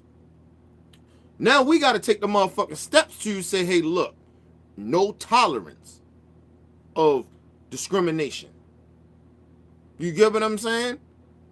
Like, you understand what I'm saying? Like, it's almost like you have to train. Like, they're not even fully training these people too. You got to think about that too. They ain't even fully training them in certain situations. So sometimes you may run into rowdy motherfuckers that come in there, they might be drunk or whatever the situation is. I always feel like this. If I got businesses like that and I'm a corporate dude, I'm having nothing but, I'm gonna have my own security firm in that bitch. You get what I'm saying? So that's gonna be number one. So, and it's not even just for my safety. It's for the customers, from not just my employees' safety. It's for my customers. You get what I'm saying? Because shit can go left. And but see, that's what I'm saying. You gotta prepare for this shit. You gotta understand these things happen. I think in America, we live in a bubble of like, this shit doesn't happen. This shit happens every day. It may not happen where you at, but it shit's happening, and maybe you can visit a place where that shit could happen to you. I told you, I said this shit earlier. If it's not happening, people got this mind state. If it's not happening to you, it's not really that big of a deal to them. You get what I'm saying? Facts. So that's what we're seeing now. But like I said, and I said it got to be consequence to you. I'll put something. I say you can work here or you can go. But I'll make sure I redo that motherfucking contract of saying if you discriminate and we find out you discriminated against anybody, you'll automatically fired. Number one, fuck suspension. You automatically fired. Right? And no, you know what? I'm gonna put you on suspension, but I'm not paying you. So until we investigate it. Like there was people trying to say that, oh, you know what they say, oh, you trying to use the race card and all that, but this got everything to do with race. Well, if you was a white man, this wouldn't happen. But you It got, has everything to do with race. but like I said, but you still got to think about America. It's about race. Like, it's built off of racism. Like they keep failing to realize that shit. Like you ain't gonna get no whole look. Are we really gonna be? Let's just be very, very honest. Do we think that it is over 3,000 white men? They could be built and all that other shit, right? Mm-hmm. Do we really think that these motherfuckers can actually really play the game of football? You said they could play what? Could the 3,000 white men actually really play the game of football the way that black people play it and it's entertaining? Hell no. That's what I'm saying. So let's stop fooling ourselves. Like I mean not us, but they need to stop trying to fool themselves and acting like you're not entertained about how athletic we are. It's just a natural gene that we got too. Like, yo, think about black people, yo. This motherfuckers like a person like me. I supposed to actually been probably playing in maybe no lie to you, I probably could have played baseball or soccer or basketball. I could have played either one of them, and I was right. And the crazy thing about it, my favorite sport was baseball, but I could play football too. But I would think I would be a little too small for that shit. You get what I'm saying? Mm-hmm. But I probably could have gained some weight. You never know if motherfuckers really, built me up and shit. You get what I'm saying? Mm-hmm. And I'd have ate right. Like, yo, it's dudes out here I know that is more athletic and was better than a lot of NFL players that I see. But the difference is they was focused. You get what I'm saying? They was more focused than the nigga that you may know that sold dope. You get what I'm saying? There's plenty of niggas out here that sold dope that was good basketball players, but they just wasn't focused on that. The dope money was better than, trying to work hard at their craft. You get what I'm saying? So, you look at Cameron. Cameron played basketball. He played college basketball. But he chose, what he chose. But get the fuck out of here. I don't want to hear white people talking that nonsense of this country, you race baiting and all that other shit. Man, get the fuck out of here. Everything is about race in this country. And until you realize that shit, you are a part of the problem. You get what I'm saying? Like, look, do everything got to be about race? No. But if you really want to look at everything in this country, everything's about race. Like, you get what I'm saying? But go ahead. I mean, it is what it is. I mean, like I said, that's part of the things that we go through in America, but somehow people still say that this is quote unquote a great country. You still got black people who would say, man, I ain't going to no Africa. I ain't going to no Africa. I ain't going to no Jamaica. I ain't going to the Caribbean. And you got shit like this happening in America. They just justifying their love for America. Even though this what happened, I mean, like I said, like I'm going to keep saying, you don't see stuff like this happening at the rate of it. You don't see stuff like this happening in Africa and the Caribbean like how it happened in America. But somehow this is a great country. Right. But like I said, you got to think about it too. I told motherfucker like this, I ever get rich, nigga, I'm moving back to Jamaica. I'm going to Jamaica. I'm moving to Jamaica. Real shit. I'll build that. I'll get that. Man, I ain't no Jamaican. I ain't going back to no Jamaica. I'm going back to Jamaica. We indigenous. We indigenous to America. And then hold up, and you know why a lot of our people down there, look, believe it or not, a lot of our people down there, when they see us, man, they in awe about us. So I went to Jamaica. They in awe about us. You get what I'm saying? And that's what black people gotta understand. We gotta appreciate that. Of course, they don't understand American culture. You get what I'm saying? But if we black proud people, they'll understand that. Believe that. They will understand that shit. You get what I'm saying? And just like every hood is the same. People want to look, every hood is the same. We still like you go to Jamaica, you go to the hood, Jamaica hoods. Nigga, it's the same. Like ain't nothing different. The only difference is that maybe niggas may handle certain things a certain type of way in the hood. That's it. But every hood is the same. You have a hood for a reason. You get what I'm saying? But I wanted to ask you about this. What you think about that Van Jones bigging up Kim Kardashian like she was the one that, you know, he was praising this white woman of acting like she helped the prison reform shit. If it wasn't for her, keeping it 100, like I said, it be too much going on. It be hard for me to keep up, and plus sometimes I don't be on my phone. So that's the first time I even heard that. But I mean, but since you brought up the prison reform, like it's actually black people saying that, oh, Trump, he got prison reform, blah blah blah. I understand that they finna be under investigation. He ain't doing it for black people. He doing it for his administration, them meth heads, them hillbillies. He doing it for them, man, for black people. That go for them senators too. They're sitting there praising them and shit. All the motherfuckers are crazy. All them niggas got some motherfucking deep, dark secrets. That's why, think about that shit. How the fuck you go from saying that you have morals? This is what I heard from an evangelical woman. She said, we didn't vote Trump in off of his morals. We voted him in, and we voted for him and support him because of his policies.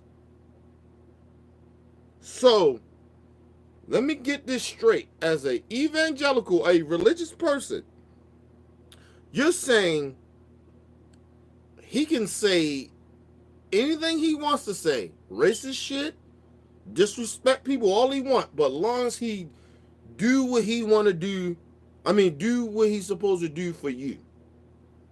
How is that godlike? I don't understand that. Merlin, explain that to me, please. Their definition of Christianity is different from black people's definition of Christianity. Their definition of Christianity is to use, control, and brainwash black people. While black people's definition of Christianity is just to be soft, docile, weak. Yeah. But what I'm saying is, explain that to me. How is that? Off of their outlook of it. Mm-hmm. And they supposed to be so religious. They supposed to be about all people. How is it that they can say that? And that shit actually, motherfuckers are actually, riding with that shit. Are you get what I mean? Like, what did they say? What they say again? They basically saying that they didn't vote Donald Trump in to be a moral leader. They didn't vote Donald Trump into being this religious person or whatever. But that's the reason you said you voted for him, though. You said that because he found God and he was he's doing religious things and shit. Like this shit is not. We can look this shit up. That's the shit I'm saying. Like, these people are lying on TV. I'm saying that's why they didn't vote for him. But then once shit get bad and his language get even worse, then they say, hey, well, we didn't vote for him to be a moral leader for us. We voted him to bring, to do the things that he's supposed to do for us, as far as like their agenda. I'm just trying to understand. They ban on code. That's all it is. Right, but I get that part. But I'm just saying, how can you say that to a black person and think that what you're saying to us, that means you condone his racism, right? Mm-hmm. They condone his racism because he's doing what they think that he should be doing for them. So, but then you want to tell black people, oh, no, he's not a racist. What are you talking about? You just told me you condone his behavior.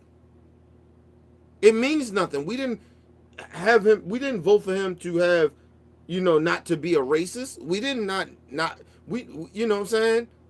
They was okay with all that shit. That's what I'm saying. Like, they was okay with it. Of course they is. And they still okay with it. And then you're trying to sit there and try to tell black people, well, I'm not a racist. I don't give a fuck if you just say you're not a racist. You condone racism because of the person that you are backing and representing. Because you are representing them. When you get on national TV and say the bullshit that they say, you are representing a racist. You can try to separate him from Richard Spencer or any of them Klan members all you want. They all the same. They all the fucking same. You know that. And you still are okay. And like I said, they are racist themselves. They are racist themselves. And what I'm trying to say is, how do black people supposed to take that? Like, you get what I mean? Like, how we supposed to, like, accept that? Like, that's okay for them to say to us and act like our, you know, you want to tell black people to have morals and all this other shit, but you don't even live by the same morals that you're telling us to live by.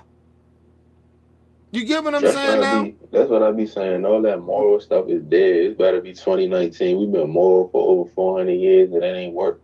Try something else. Yeah, I just don't get it. I don't understand, like, how these people have the galls and the balls to come up and start talking about black issues or how black people need to do that. They basically telling us we need to have morals and we need to do this and we need to do that. How the fuck you tell us to do something when you don't even live by it? When you just trying to get your agenda across. You trying to benefit yourself. You don't give a fuck about me. And I always keep saying this at the end of the day. Religion, and religious people can get upset at me all they want. I don't give a fuck. Religion is to control people. And I'm not saying that's what God intended for it to be. But somehow the devil got those motherfuckers to use his words to control people for his, you know, for his worth. You get what I'm saying? For the devil's worth.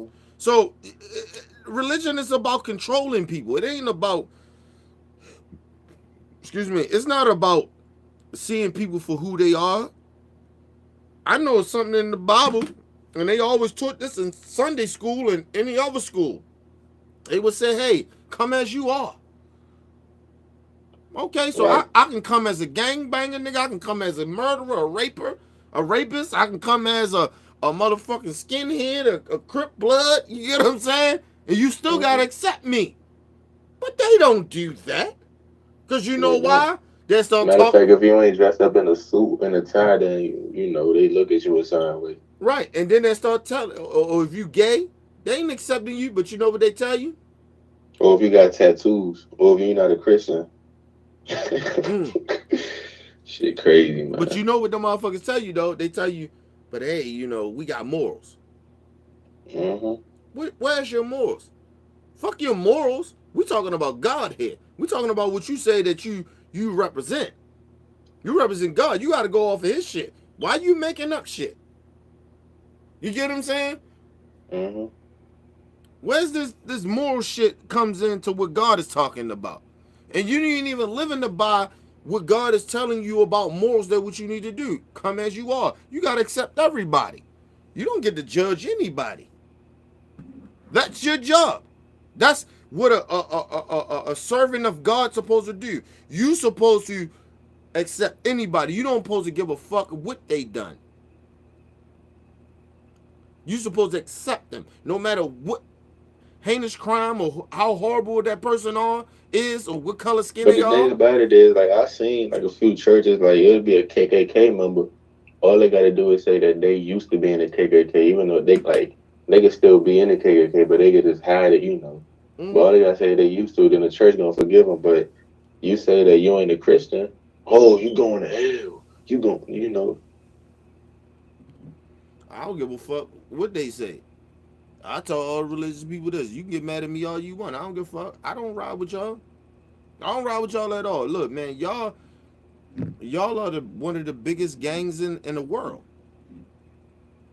Religion is the biggest gang in the world because they're using religion as a weapon. And when you do that, all you do is turn off generations of kids. And I keep saying that. It was some oak say, he said, man, white supremacy is dying. And I believe him on that. Because you know what happened? The white supremacists have been using religion as a weapon to the kids. They've been brainwashing the kids with that shit. That's why I remember what's it called? I think they Go tried ahead, to I go hear to you. the North Sentinel Island. He was like, he was gonna get him to convert to Christianity, and they shot bow and arrows at his ass. He knew what he would do. He knew that if he could get them to, be Christians and all that, that they could just come in there and colonize. But they stay on code. So they stayed on code. You heard you know what I'm talking about, right? Yeah, I know what you're talking about. Yeah. Yeah. So they understand the power of religion. It's only black people that don't. Yeah, but They think. Oh, go ahead. No, go ahead. Go ahead. No, then you got, like I said, you got to think about it. That dude, look. This is the problem I had. People kept saying that he was stupid, right, for going over there and doing what he was doing or whatever, right? He was just trying to go there and spread the word. Look, man, this is what happens. This is to say this dude was so religious, right? And he wanted to go over there and spread the word, right? Mm-hmm. This is what happened with religious folks. They turn stupid because they not thinking reality. Like if you did your research on that island and about those people, you can't roll over that motherfucker like that. Like, yo, they was known for doing that shit. Marco Polo, so he wrote about it way, way back. He was like, don't fuck with him. They ain't nothing to be fucking playing around with, and you telling me, I'm just trying to go over there and spread the word and all this up. Nigga, God is not sending you over somewhere the way you supposed to get yourself killed. Sorry. All right? Let's just stop saying God will send you places, things just going to happen to you. No. That's bullshit. If you know, that's just like me saying, hey, I go in the fucked up neighborhood, right? And I have this, I know what possibly can happen, right? And then just say, and I'm trying to be positive, right? I already know what is capable of happening, right? Like, you know what I'm saying? I know some shit can go left, right? And then just say something bad happened to me. I die, right? Because I tried to do the right thing. And then my motherfucking people or my congregation or people that's religious or my family come out and say, he didn't expect that to happen. What? Like, what the fuck? You know what can happen. He told you it was possible that they was going to kill his ass with the arrow, nigga. I don't mean to laugh. It's not funny, dude, but it is funny. It's funny, but it's not funny because I'm not laughing at nobody's death. But I'm just saying, like, he tried to go over there and play colonizer. He got what he deserved. I don't even think it was that. Look, I'm not gonna say it was that. I'm just saying his intentions might have been pure, but the family can't. He was going to try to get him to convert to Christianity so they could become weak. So they could just go over there and colonize it. That's what he was trying to do. Yeah, but you gotta think about it. Somebody, let's just say somebody that's very religious like that. And not saying that person that passed away didn't believe in strongly or what he was doing. See, because I don't want to knock nobody religion. I was religious before, so I understand how strong religion can be. Yeah, I was too, but I mean, you gotta realize you gotta wake up at a certain point in time. Yeah, but sometimes people don't. That's all they know. That's what they believe in. They don't have that epiphany that me or you may have or others may have. You get what I'm saying? I'm not knocking him because I'm not saying that he wasn't real about what he was doing. Like, you get what I'm saying? I know for sure that he knew there was a possibility that he wasn't going to make it back. That's all I'm saying. You get what I'm saying? He was going off of faith in his mind, right? Mm-hmm. The problem I have is with the other motherfuckers, the friends, the family, the congregation, the church or whatever, saying, oh, well, he didn't expect this to happen. Yeah, he did. The fuck you talking about? You telling me he ain't sit down with his wife and his kids say, I may not make it back. Why he ain't bring them then? Why he ain't bring a whole boatload of motherfuckers then? Why he ain't bring all y'all if he thought this situation would not happen? You get what I'm saying? Mm-hmm. Like if I'm for sure, like if I go over somebody's house and I fuck with him, that's my man. Like if we meet up, right? We good, right? You my man. I trust you, right? Mm-hmm. And I say, yo, I'm bringing the family and shit like that or whatever, right? I'm not gonna tell you I'm gonna bring my family if I don't feel comfortable of bringing my family around you. And your whole situation, like you get what I'm saying? Like so, a nigga that don't bring his peoples with him, and he goes solo on the journey. Nigga, get the fuck out of here, man. Come on, man. Don't tell me he did not know what could happen to him. He knew it could And happen. plus, he broke the law too, because I think they said that you can't, no outsiders allowed to travel. Like that's actually against the law. He broke the law, so I mean, hey, he broke the law and he died. They stood their ground. And then look, the motherfucker that actually took him there, nigga, he told him, I'm not going that far. You good. We're gonna put you on a little canoe and you can go. You get what I'm saying? So what like, nigga, right there, if a nigga that's supposed to be taking me to an island say, oh, no, I'm gonna put you on a canoe, you can go ahead and go. Nigga, I ain't going. The fuck out of here, man. I ain't going to know. That nigga, that they telling you, you got all the signs in the world. God is telling you because they using a vessel of the man that's taking you over there. And you still ignore it? Nigga, you knew. You was just delusional. He was just delusional. Go ahead. No, I'm just saying they stood their ground. They stood their ground. It ain't about still standing their ground, nigga. They don't allow niggas coming over there. You know what I'm trying to say, because whenever they kill black people, they like, oh, stand your ground. But this one, they was complaining. I'm like, hey, black people, we were standing our ground. Now y'all getting mad. You can't get mad about that, man. Fuck standing your ground, nigga. It's a law. You don't go over there and fuck with them niggas. You don't go over there and fuck with them. It's known. You can read it up. Now, mind you, until this situation happened, I didn't know nothing about it. But at the same time, I'm a very brother. I remember Tariq Nasheed. He'll talk about it here and there. So I research and I see a little bit and I seen like Marco Polo. He was like Marco Polo, like way back in the day. He was like he wrote about it. He knew. Yeah, but like I said, because a lot of shit been written about. I don't know everything. Like, you know what I'm saying? That's why I said I didn't know anything about it. Right? Mm-hmm. What I'm saying is that, first of all, I'm a city nigga. So, number one, I don't like to be all in the country and shit and don't see nothing. Like, you get what I'm saying?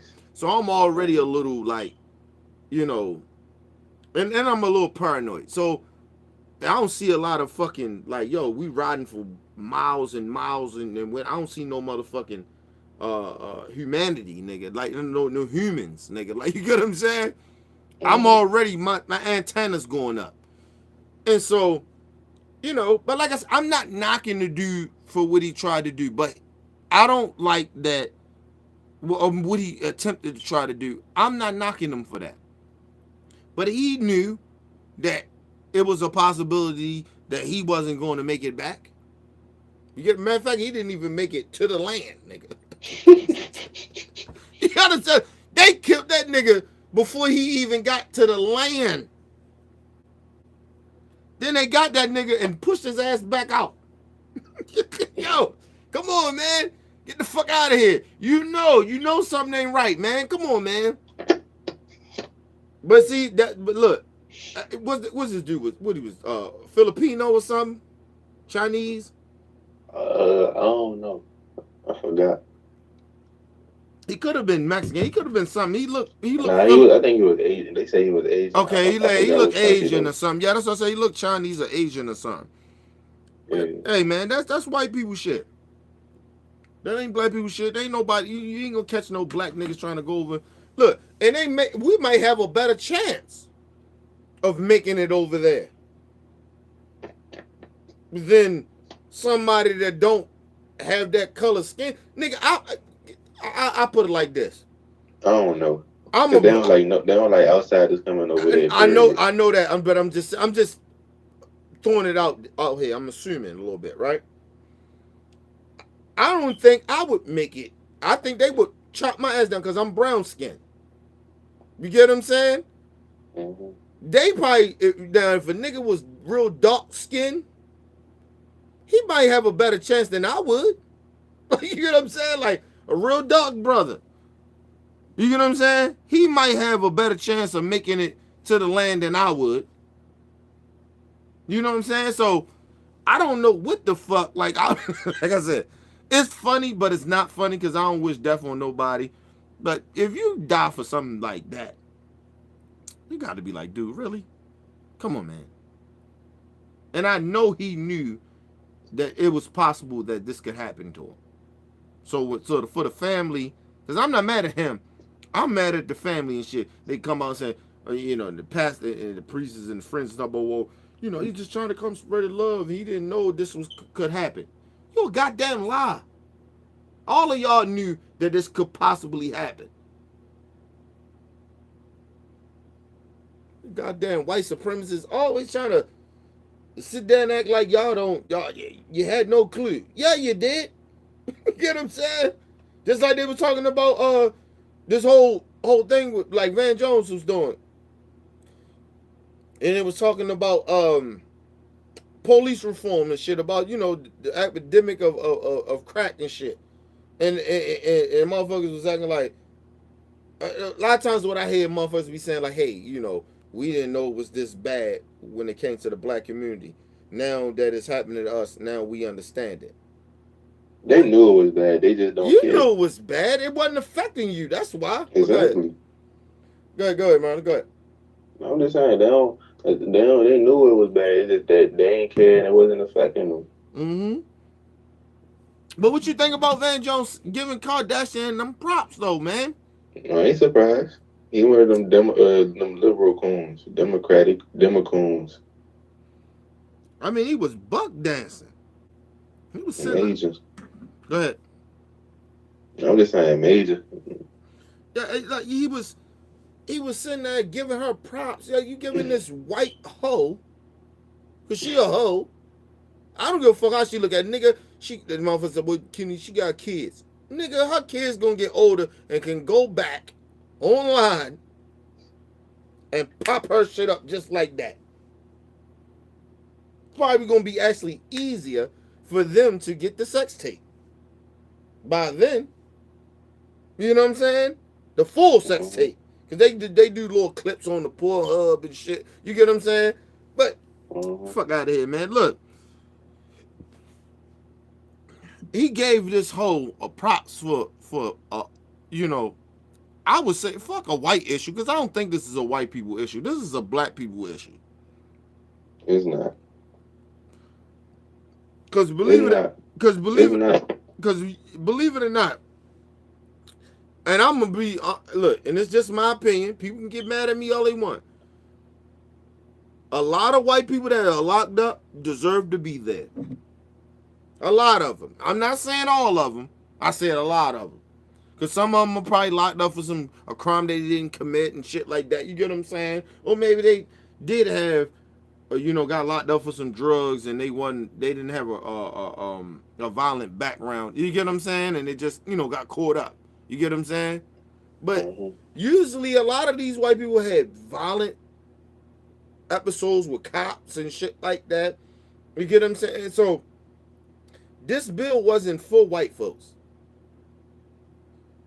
This was for black folks. But what usually always happens, just like our music and our culture. I see what you're saying. You get what I'm saying now?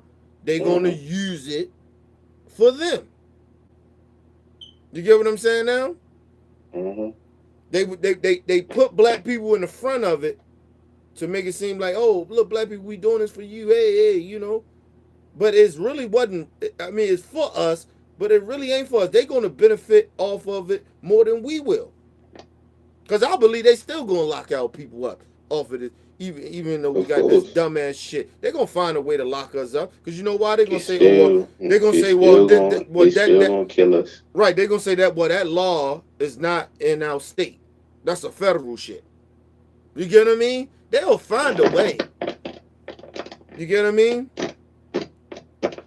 They would, and what I noticed, and if you notice about racist white people, what they all, if you ever notice what they say, they always like to, like when shit kind of balance the scales, when it comes between us and them, they always try to use this language of, and always remember this, they talking about it's a different from the government from state.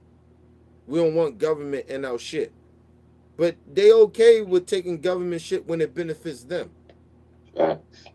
You get what I'm saying? They can talk about welfare and food stamps all they want. This is okay. You throw that on black people. Okay, fine. Well, what about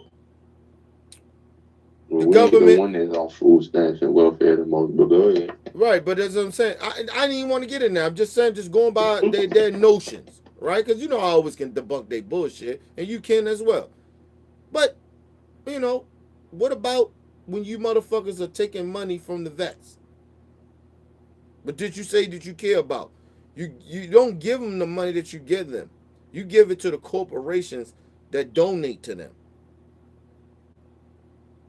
So donate to the veterans that come over and all fucked up. Or, you know, you take the money and put it in your pocket, them tax cuts that you just got.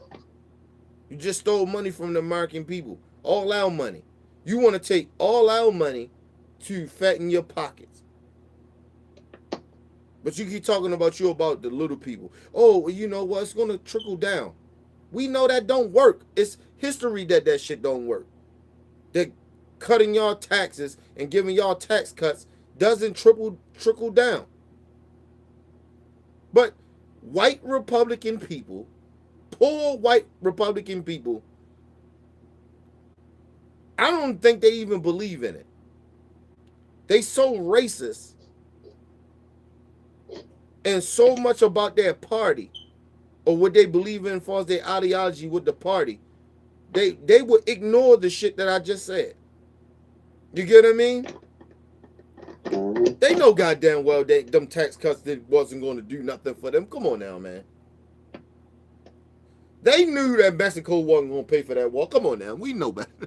Come on. You heard they started GoFundMe for the wall. And they should. But mind you, it wasn't their idea though. Think about it. It wasn't their idea. That was a black person's idea. You get what I'm saying? Who said start up the wall? You said what? He said who? I said who came up with that idea? It was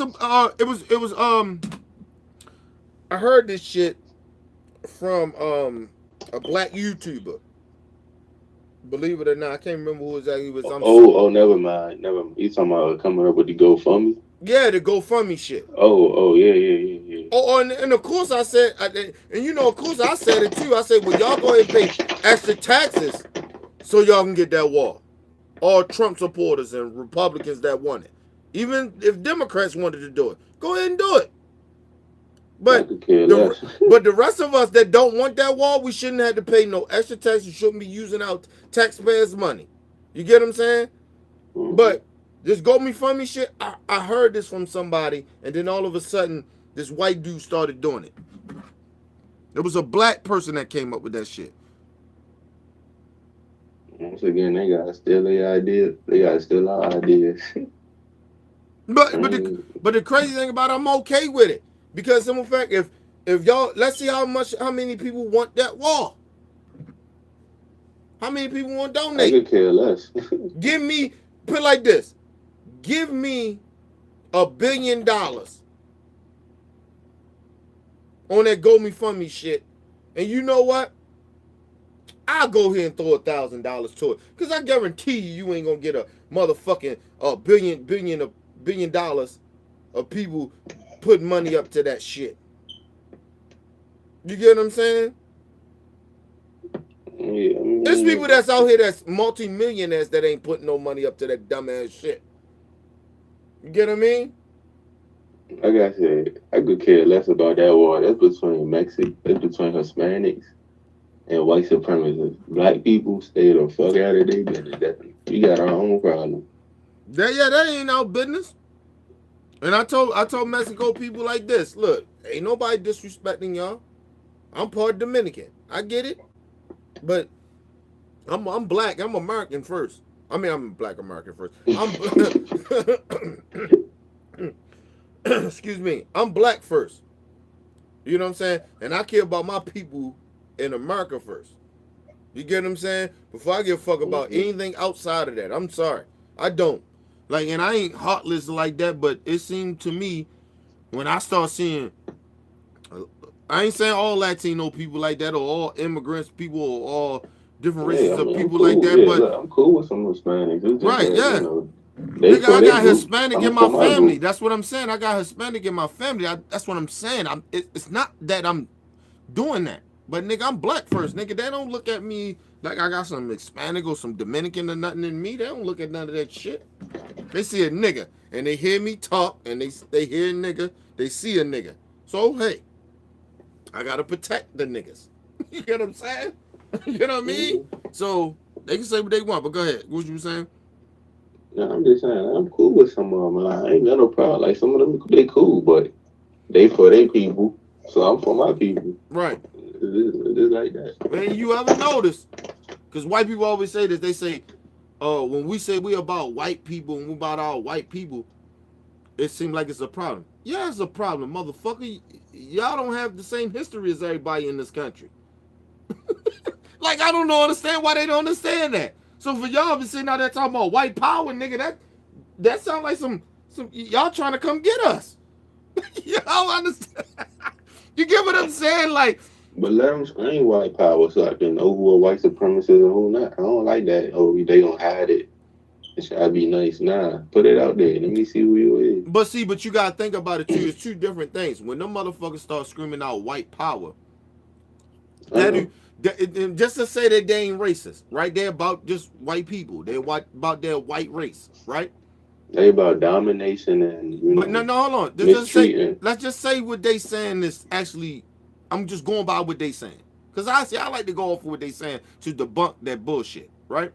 Let's go off of what they saying, and then you start having white supremacists joining your movement and backing you and speaking up on it, right? When black people scream out a movement, Black Lives Matter, Black Panthers, or whatever, like, you get what I'm saying? Something positive. When you see our movement, we have white people in it. We have different races of people in our movement. You get what I'm saying? When you see white supremacist movements or white power movements, you see white people. You don't see black people in that movement. You got some coons that agree with them though, but that's a different. No, but I'm saying, but you don't really see different minorities in that movement. Like, come on now, you wasn't gonna see. You really was not gonna really see. I don't give a fuck how much these niggas are coons, but you wasn't gonna see them coon ass niggas marching with them Charlottesville motherfuckers. I think some people, they really cool that they really would. I don't know. I know. I remember Jesse Lee Peterson was like, Black Lives Matter worse than the KKK. Yeah, but you can talk some shit, but are you really willing? We know he ain't willing to walk it. That's what I'm saying. Motherfuckers say whatever they want, but I'm saying when them motherfuckers was marching down Charlottesville, he wasn't there. You know why he wasn't there? Because you know what he said? Racism doesn't exist. But these are the same motherfuckers sitting out there talking about racism does exist. They telling you, nigga, we want to get rid of the Jews and everybody else. But you trying to tell us these motherfuckers, racism don't exist. These motherfuckers don't exist. It ain't a lot of them. Nigga, they killed somebody. And nigga, they ain't kill a black person. They killed a white woman. And you still trying to sit out there and act like Jesse Lee Peters trying to still sit out there and act like he Well, let me ask you this though: Go ahead, you go think ahead, Brandon Tatum will march with the alt-right and the KKK? yeah. Yeah, see, that's what I'm saying. No, I mean no to a certain extent. Like, you get what I mean? Like, if he had somebody like I don't know, man. Like, what you think? What you think? Tell me what you think about that. If he ain't gonna march with him, he at least gonna like spy on us and like try to set us up. I say it like that. I see. I don't think that they would go that far. I just don't think that they would go that far. What you saying? I don't think they would. They would be out there with Richard Spencer, like real shit. I don't think because they got this narrative. They like to hide that they're not with those races. Like, you get what I'm saying? It's almost like a white person trying to pretend that they're not racist. So you got coons out here that trying to pretend that they don't see these races or know these races. Like, you get what I'm saying? So I don't really think that because they the face of something. Like, you understand what I'm saying? They're making themselves the face of something. So I think if they tried to hang with Richard Spencer or march with them, I don't think they would do that. You get what I'm saying? That's what I say. If they ain't gonna march it, they at least gonna like spy on us and try to set us up. Yeah. Just like how they set up the Black Panther, you know, what you call it, Fred Hampton, like, you know. Yeah, that's what I'm saying. I understand what you're saying, but I just don't think that they would jeopardize what they're saying. Like, you get what I mean? They try to pretend that they're not like black. They try to pretend that they're not black white supremacists and sellouts. They try to pretend that, right? They're about all people and all this other shit. They're trying to get black people to look at things differently and shit like that. You know what I'm saying? Look at things a different way. So I don't think they would sacrifice that. And also, it's almost like when you look at Jesse Lee Peterson, he's capable of doing anything. Because I just think that I think he's, and they ain't nothing to people. Look, my daughter got a disability. Like, you get what I'm saying? It's not about that. But I think he's mentally retarded. That's real shit. I think he's a mental retarded. I truly do. Jesse Lee Peters, I really truly think that about that man. Because it's no motherfucking way, dude, that the shit that he says and think out his mouth and the shit that he does. Remember how he kept saying that he didn't think racism exists and all this other shit, right? I think that about he believed 90% of what he said, but 10% of the time he just no, he doesn't. Listen to me. He doesn't believe in none of that shit he's saying. That's what I'm saying. That's why I think he's mentally retarded. Because like I said, get back to my point. He said, I don't believe in racism. Racism has never existed, right? Right? This is his exact words. You heard it. I heard it. The people heard it, right? But this dude went to a rally where somebody they was doing something, right? And he wrote up, and he ain't like what the white woman said. And he said, "You are a racist." What? But you said you don't believe in racism. Racism doesn't exist. You understand what I'm saying with it? That's why I said this dude, I believe he's mentally retarded. I believe that. I believe look, I know Taqib Nasheed, he said that he's trying to get that bag. I get that. That's part of it too. But he's mentally retarded, man. Ain't no motherfucking way you keep saying that dumbass shit like that. You get what I'm saying? You can't say one thing and then turn a motherfucker around and say, I don't believe in racism. Racism never existed. It's a lie. But then you turn right around because you disagree with some white woman that ain't on your side or to support your ideology, and then you call her a racist. What? How's she a racist and you not? Like, you know what I'm saying? Like, or the people that you support ain't. Like, you get what I'm saying? Like, think about that, what he did, yo. Like, seriously, people don't, like, we gotta stop being in this moment because everybody is telling everybody. Like, you hear motherfuckers say, they saying what I feel. Okay, well, there's plenty of people who say shit that I really feel too. That don't mean morally I agree with them. Like, you get what I'm saying? I separate. Like, I got plenty of niggas that understand exactly why, and I can hang around these niggas and be cool. But, you know, as far as my morals and how I carry myself, these niggas can't hang around with me, and they don't hang around me. I got a lot of niggas I used to fuck with. I don't hang around them no more. Nigga, I used to throw parties at my crib all the time. I don't throw that shit no more. Like, seriously, I don't have that many friends to have that motherfuckers coming to my shit. You get what I'm saying? Mm-hmm. So that's what I'm saying. We got to take responsibility in our actions. Or not even our actions. It's almost like when we put out here, we say, oh, all right, let me ask you something. You was on the phone when Louisiana say, oh, I was watching the Saints game last week. What you thought? Why you watching the NFL? That's how I feel.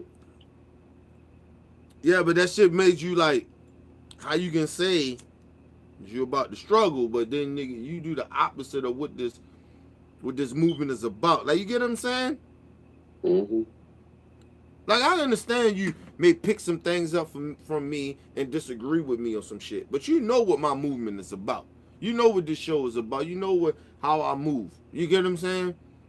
I'm about black progress. I'm about our people standing up for each other and taking responsibility for our shit and separating ourselves from fuckery shit and coonery shit. You get what I'm saying? And separating ourselves from people as far as our money and us participating in things that doesn't benefit us. Like, you get what I'm saying? That's what I'm about. So motherfuckers say, well, I agree and I fuck with you like that, but you know, I still watch the NFL. Like my homeboy, same shit from New York.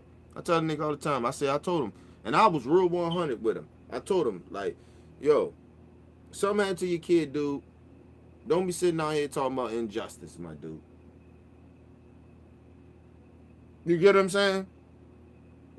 Like, I don't want to hear. I tell people that all the time. You ain't about that. You ain't gonna ride, nigga. You ain't gonna do it now. You ain't gonna put the work in now. Cause we talking about putting in work. This shit is about work.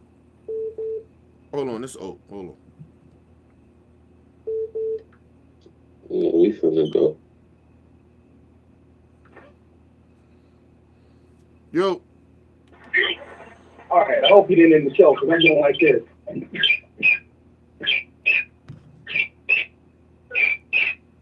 God damn, Oak, what the hell is?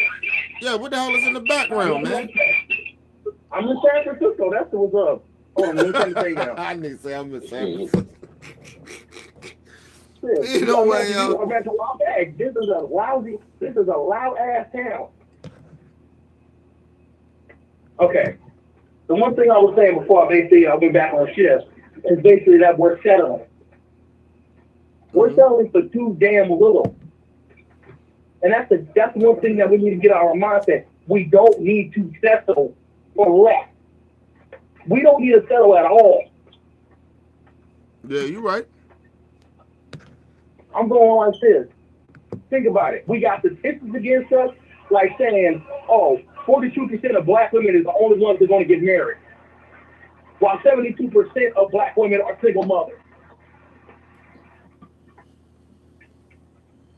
That's bullshit. I call bullshit on that, and you know I'm calling bullshit on that. Can I say? 52% of. Can I say this? 52%. Hold on. Can I say this? And I don't mean to cut you off. I'm sorry. Can I say this to black people on some real shit? And this might come off as a little racist or whatever. However, everybody, you know how people look at it, right? Or what I'm getting ready to say. Listen to me, man.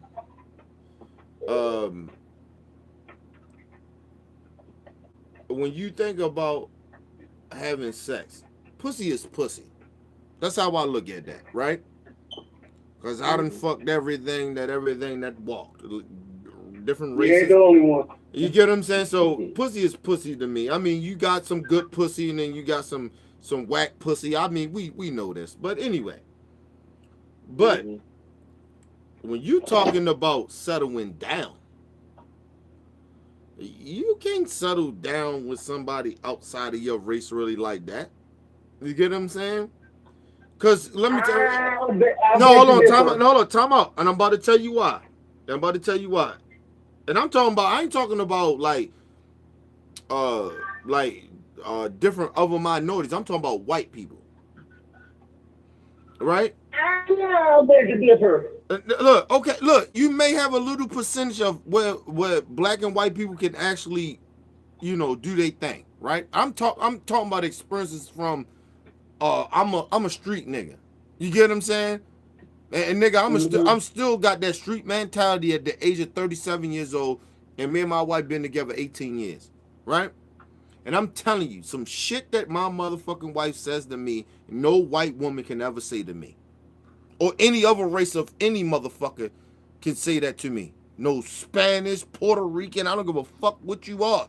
And I got a lot of Spanish and shit in my family. But I'm telling you, only black women, because the shit that my wife say to me, that only that black woman can say that shit to me. You get what I'm saying? Like certain shit to me. And black people gotta understand, man, look, you're gonna get in arguments with your woman. It's going to happen. But just imagine that woman that is not your race, don't have anything in common with you. And I'm just talking about white people, right? And even different other races of people. Because they grow up different in America. They don't grow up in the hood. Different races of people, right? That's different. I'm trying to look. I know motherfucking Mexican dude that talk white, nigga. That's what I'm trying to tell you. When I talk white, he talk proper. I ain't gonna tell you he talk white. He talk proper English. You get what I'm saying? And he grew up nothing. Mm-hmm. He grew up nowhere where the fuck I grew up at. You get what I'm saying? But the only reason me and him is cool is because of the fact I can adapt to where he come from. You get what I'm saying? They can't adapt to where I come from. They have no fucking clue. They can say they hear me. They're like, oh, your life. I had a white coworker of mine. Love her to death. Good white girl. She cool, right? You know what she told me when I was telling her about certain shit that I've been through? She said, oh my God, you should just come and just talk to my kids. And mind you, these kids are fucking like they're in the 5th grade or some shit like that. They in elementary school. Why the fuck would I talk to them about they ain't old enough to understand nothing? That's number one, right? But then number two, you think my life is so fucked up. Just imagine a motherfucker that shit is worse than mine. Like, you understand what I'm saying? I'm not saying my shit is light, but I'm just saying imagine it a little harder than what I'm giving you, what I'm telling you. Right? But just hold on. Hold on. I'm gonna let y'all jump in. I want to say this one thing. All I'm saying is this. Ain't no white woman is going to ever, and there's no disrespect to white women, that's good white women, I'm not knocking them or nothing like that, but it ain't no white woman, no white man will ever understand black people. They will never understand it, because you know why? And part of me hate to say this. In this country, the history of this country, white people are black people's enemy. And that goes for white folks. White folks think that black people are their enemy. So how can you relate to me? I kind of disagree. On this. Go ahead, and go ahead. Go ahead. I'm gonna let Merlin jump in. Go ahead. As you know, I have a white sister. Mm-hmm. She's my god sister. Known her for now 20 years. Mm-hmm. I'm going like this. Is she mixed or she just straight white? She is she mixed. She's nigga. Portuguese. She's Portuguese and Russian. Okay. white. She white. yeah, she white. Okay. But she got a sister booty, so I'm going like that. Me and her always make fun of that. So she saying, hold on. So she your half. Hold on. Hold on. Talk about. So she your half sister. she is a what? You said what? Hold on a second. She's a what? I said, is You she? trying to say that's your half sister? Is that your half sister? Yeah. Right. She. And hold up. Ain't you mixed with black? No, I'm full black mother, black father, but I am this thing. I'm two parts. She black. can't be full black. She can't not have any black in her if she your half sister. I'm telling you that she got now. sister booty. You said I what? think she got a little like. I think she got a little bit of black in her because she got a sister ass. She can't have a little bit of black in her, nigga. She gotta be some part black. If you full black, she have to have at least half black in her. Like you get Dude, her, she's my god sister. oh, your god sister. So she's not really your blood sister. She's not really my blood. Okay, all right, she's I get basically- that. All right, no, look, no, dude, hold on, talking about. You can't do that. You can't do that. You can't say. I'm talking about some shit real, and then you start talking about. You start talking. Look, nigga, I got hold up. Talking about my dude. I got plenty of motherfuckers that ain't blood of mine that I look at as family. But we talking about blood. We're talking about motherfuckers that ain't our race. I understand motherfuckers that's outside of our race that fuck with us. I'm talking about motherfuckers that you actually have a real true relationships with. We talking about sexual relationships. We ain't talking about no half, no shit that like that. That's my god sister, no shit like that. Nigga, I got that too. Yes, though. But let me finish though. Go ahead. Let me finish. The reason that she said this, and I quote, yes, the black race, and I admit this, due back to slavery, segregation, and Jim Crow, this is her own words. She said, America owes them a lot. But there's no thing though. The same thing, the other thing. The only thing is though, when it comes down to white women, we were almost treated the exact same way. No. The only person that was treated 10 times worse was the black woman. This is her own word. Hold on, time out. Did she try to compare? Hold on. Go ahead, man. Go ahead. I'm gonna let you jump in on that. Hey, oh, you saying some bullshit. You saying some bullshit. But hold up. Let Merlin jump in real quick. Go ahead, Merlin. All right. First of all, like, you know, when you talk about interracial relationships, I mean, it's never been safe, but I mean, if you're in 2018, like, you could just open up a history book and just see what happens, you know, with black men get with white women or black women get with white men. Like, it ain't safe, and I wouldn't advise nobody to do it. It is what it is. But, you know, she said, and I don't want to, you know, mix up the words, but she said that, you know, only people who got treated worse than white women was black men. And who got No. The only women that actually got, the only people that got treated 10 times worse than a black man and the white woman combined is the black woman. But the thing about it is, the white woman struggle. Hold on, but the thing about it is, the white woman struggle. You can't compare their struggle to black people's struggle. They wasn't oppressed for 400 years. That is true. But the thing is, though, here's the thing: the white women didn't have no power either. They was considered. They were oppressed for over 400 years. They haven't, but they was considered as what? They weren't considered. They didn't have power at all. They didn't have the power to vote. They didn't have the power to lead their husband. But they could still see a black man and say that, you know, accuse him of rape, even though they ain't do nothing. My point is and then we get sentenced to death. That's power. And you gotta think about it. I'm not saying. I'm gonna put it like this.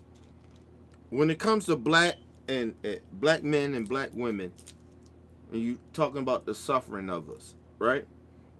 It's equal. It's not the same. It's a little equal because it's simple fact. No, it's not. Hold up. Hold on. Let me explain.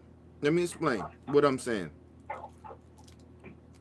It's almost equal because you think about it. If you take that black man out of that black woman's life, right? And how white society do what I've seen for generations now, they boost that black woman up to fight, to get that black woman to fight us, right? But they still suffering too, because That's the point. That's the point I'm going at. But hold on. Hear me out. Hear me out. Here. Hold on. Before I make you cut off. Go ahead. Let me do this part because I'm gonna cut off in 2 minutes. Good. Here's what I'm saying about the black woman today. The black woman, I just got off the phone with a woman today. She just said this. I'm sick of selling. I'm going like, why are you selling something? Even if basically they sell it for a white male, that's still selling for less because you basically marrying this man for all the wrong reasons. Being the fact that my sister is married to a Latino, but the Latino basically loves her. She did not sell it for less. And if she did, I would not let her sell it for less. This man had a chance to ask for my blessing. I was just her brother. He asked for my blessing to marry my sister. That is the problem. Here's the thing. When it comes down to marriage in general, we cannot settle for a man or woman that thinks they're either a nigger or a bad bitch. See, bitches are not meant to be respected, and niggas don't want to be respected. Black men, we want power. We want an empire. We want a basic possession. We want greatness. We were built in a fire that God basically made the heavens and the earth with. We were meant to rule. The problem with niggas today is they selling it for fucking less. They selling it for a corner of the street that a white man owns. That is the problem. That is the problem. No matter if they're going on a white people or not, we are selling for less. Even if we sell it for a white girl, just hear me out here. That white girl better pick that man from the ground and make it into the diamond that he wants to be. And The thing about it is, a black woman, she'll do that because black woman, she's gonna make sure that she will not. Here's the thing, because there are black women out there that want to change, that want to make a diamond, and maybe want to find a diamond in the rough like glass. But if the diamond wants to still be charcoal, what the fuck? Or if the dude or the woman is basically trying to make this man into a diamond, just want to keep him as a motherfucking coal and sell it for dirt bullshit, it ain't no motherfucking point. All right, I'm gonna cut out. Let me call you back in 5 minutes.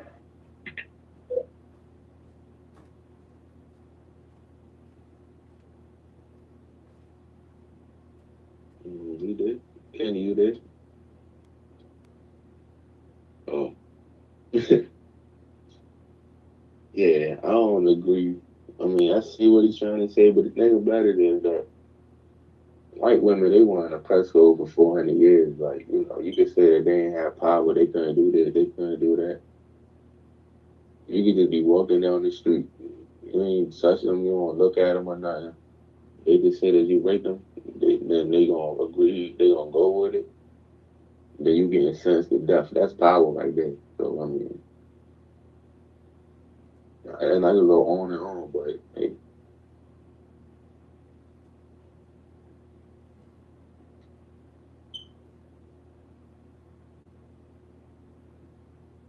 Kenny, you there?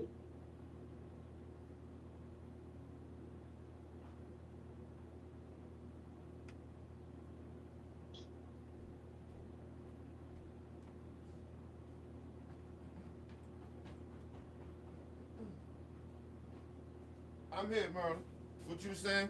Yeah, because look, because I remember I seen people say that like a few weeks ago. I mean, somebody was trying to say that, you know, black men enslaved, they have more rights than white women. And I'm like, that's bullshit. Look, I let people say whatever they need to say to make them have their point. And right? because he was like, white women, because look, I agree with Oak on a lot of things, but I disagree with him on that. I definitely disagree with him on that. They want to press over 400 years. Like, you can't compare no struggle to black struggle. Yeah, that's what I'm saying. Like, look, they wasn't getting red line. They wasn't getting They don't get mass incarcerated. They don't like. I just go on and on. Like Look. it The ain't only thing equal. I always put it like this: the only thing equal to a black man of our suffering is a black woman, right? And the reason I say that is because I say black people. yeah, that's what I'm saying. But let's just go off of the gender, right? Because that's where we was at that period of time. Look, man, black women are brainwashed just as much as black men is. You get what I'm saying? You take a black man, like put it like this. Prime example, right? My wife, a black woman. I give my wife all the credit in the world for saving my life, making my life better. You get what I'm saying? But we at a period of time right now where in my life that where I need to try to kind of how to change certain shit that I do. You get what I'm saying? To make her even more happy. You know what I mean? Because we've been together for so long. You get what I mean? And sometimes you lose respect of your relationship. You know what I'm saying? You think you think you can just do it every holiday. Sometimes you got to do it on the off day.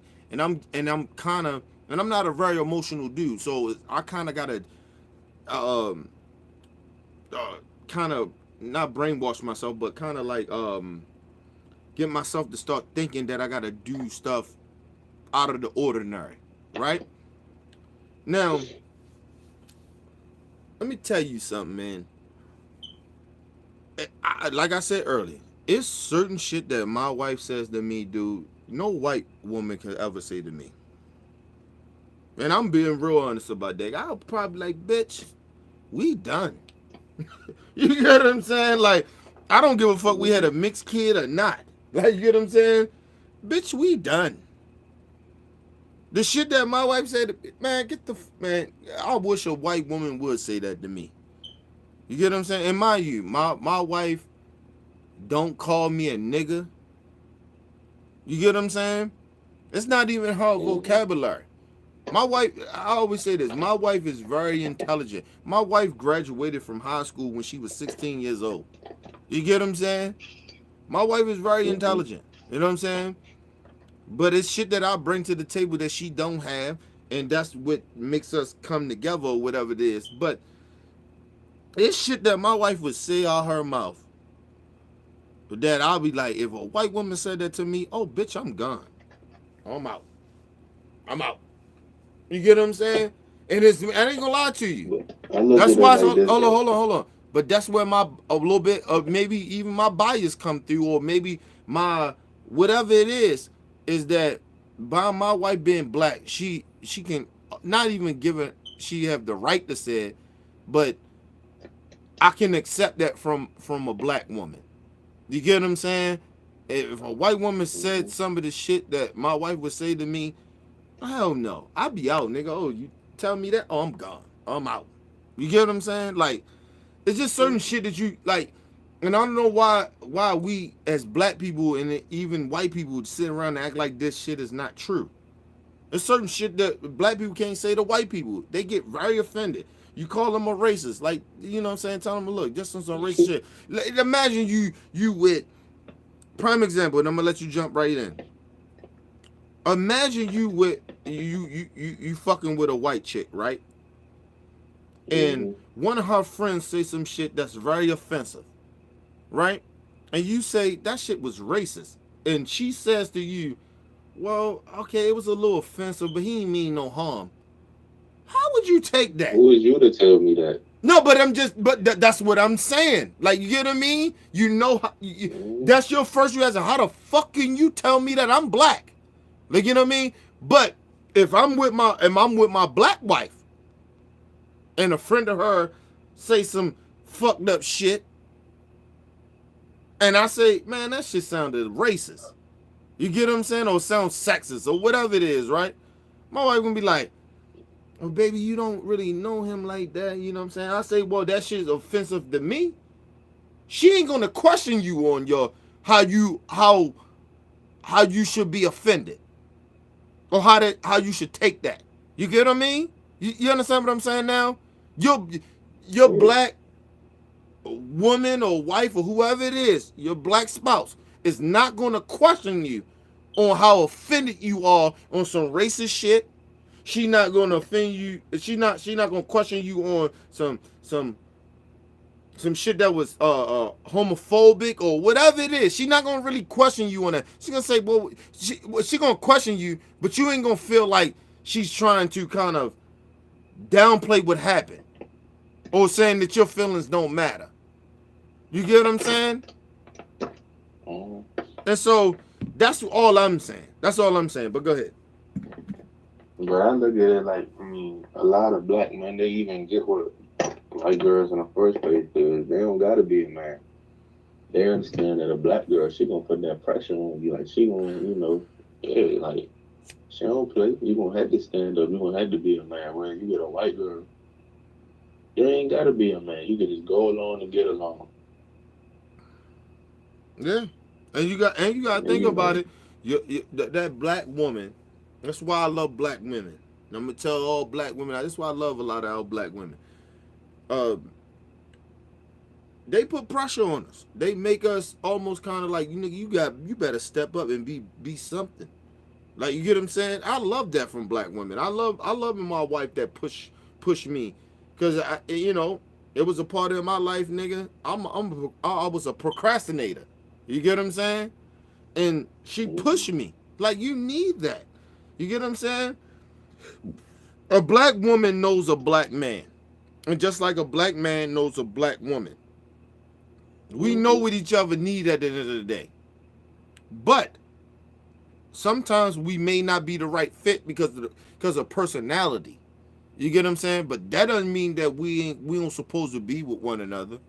You know what I'm saying? Or that black woman say, oh, I've been running to all these ignorant ass niggas. Niggas ain't shit. Niggas ain't that. Maybe you haven't ran into the right nigga. I come from ignorant shit. I'm a real ignorant nigga. You get what I'm saying? And my wife love me. You get what I'm saying? You just gotta keep fighting for your people. Keep fighting for that black man. You gotta keep on going. Look, don't get it twisted. I don't have a problem with people dating outside of their race. I don't give a fuck. I'm just saying, for black people, I think you might want to keep the drama down. That's all I'm saying. But go ahead. I don't got a problem with it, but the thing about it is, like, it's a pattern. Like, most of the time when black people date out their race, it's because of self-hatred. Mm-hmm. That's true. I mean, that's true, but a lot of times it just comes from, I feel like this. Cause you go ahead. Stuff like, oh, they used to get dissed by black girls in high school. Oh, black girls ain't like it. Like, it's because of self-hatred and because of just, like I said, they not men. They kids in a man body. If you want to say that. But then that part comes in that where and the third part, just because they lame too. I had to put that in there. Like, no black woman want no lame ass nigga. But go ahead. But then you got this thing about it. Sometimes, man, like how I grew up, it was a little different for me. I knew my flaws.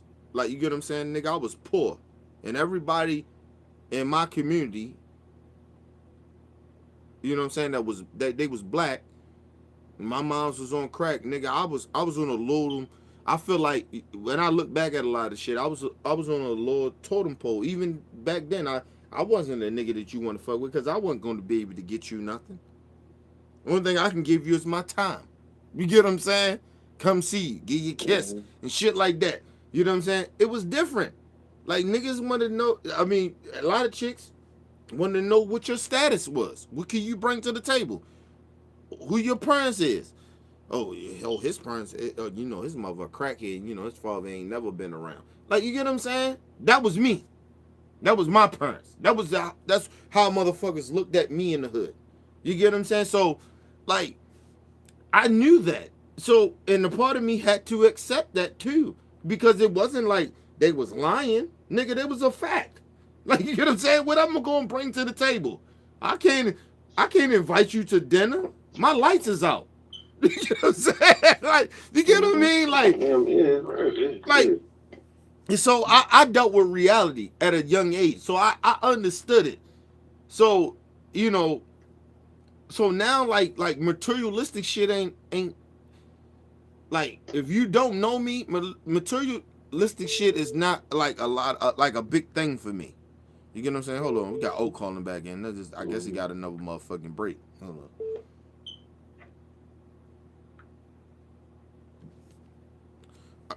Can you hear me? Yeah, hold on. Oh, let me finish up real quick. And all I'm saying is that, like, that's how I grew up. So when I got older, and I ran into my wife, and I fucked the baddest bitches in the hood. You get what I'm saying? Could have got with, and I got with the baddest bitches, and could have probably had relationships with the baddest chicks in the hood. But when my wife came, and not saying she ain't the baddest, because she the baddest to me because of the fact she made me a man. You get what I'm saying? But She's a woman. She ain't a bad bitch. yeah, she was mature. Like I told you, my wife, my fucking wife, she graduated from high school when she was 16. Like, yo, come on, man. Like, yo, I had to get that. You know what I'm saying? And hold up. And I know my wife don't like this shit, but I'm gonna be real truly honest. Nigga, the sex hypnotized me. She was good in the bed. Fuck that. You know what I'm saying? I don't like no weak. I don't like that kill. She gave that kill. You said what? She gonna get that kill, huh? Yeah, shit. I don't like no weak fuck. I don't like that sitting in the bed, bitch. I gotta do all the work. Like, nah, fuck that. You know what I mean? That's all kind of bullshit. That's weak pussy. You trying to sit here. Look, we all know that my dick is not gonna hurt your pussy, right? We know this, right?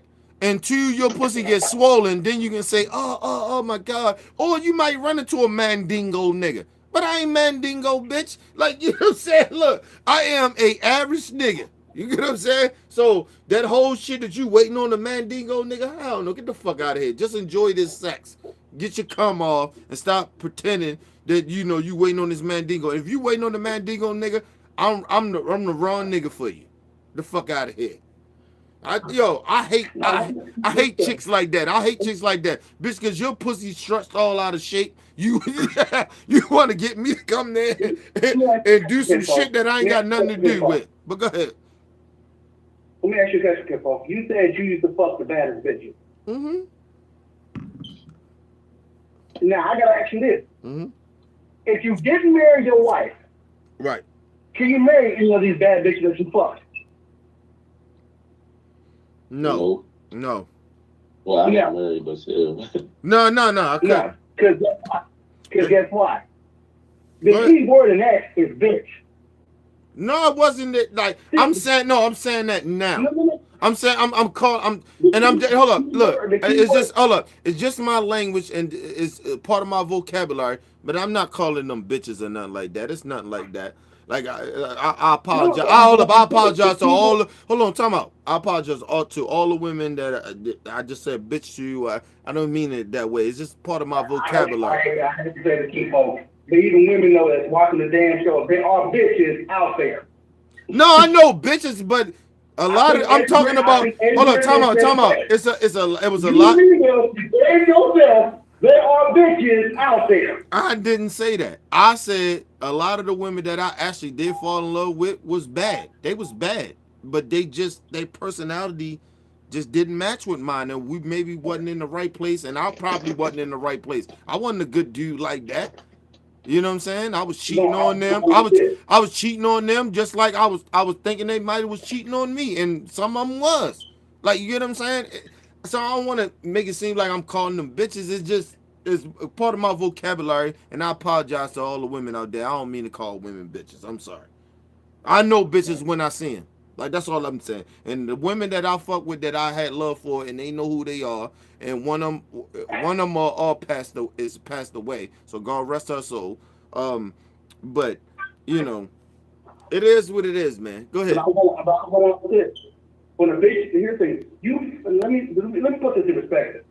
That's why I'm going like this every time, because I literally have to damn snatch my niece off of, snatch her my niece by her weave, because you know I'm hard on my niece. She was going, I'm a bad bitch. I'm a bad bitch. I said, girl, if you say bitch one more time, I'm gonna make you treat you like one. So I'm going like this. I'm not bad. Because here's the thing. I really told her, I set her down. Because she got an uncle like me. I said, do you know what the word bitch, you know where the word bitch came from? It came from the word bedwench. When you look up the English dictionary, which also has bias against us as well, the word bitch actually describes a pregnant black woman. Mm-hmm. That's facts.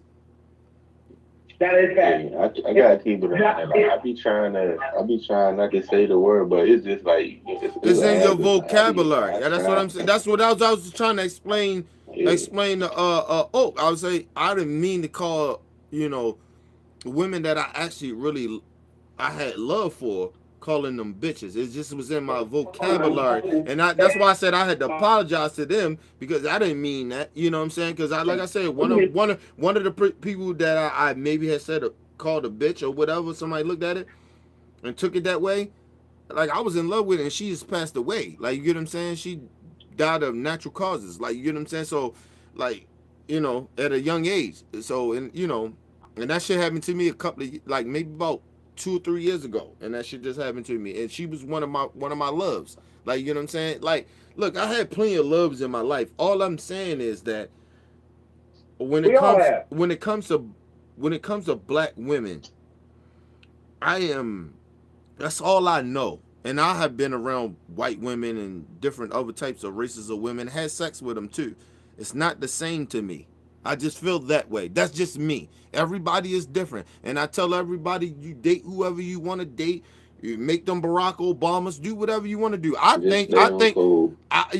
Just stay on code. But I think if you make them Barack Obamas, it's actually kind of changed the world a little bit. I believe so. That's just my opinion, right? I don't know.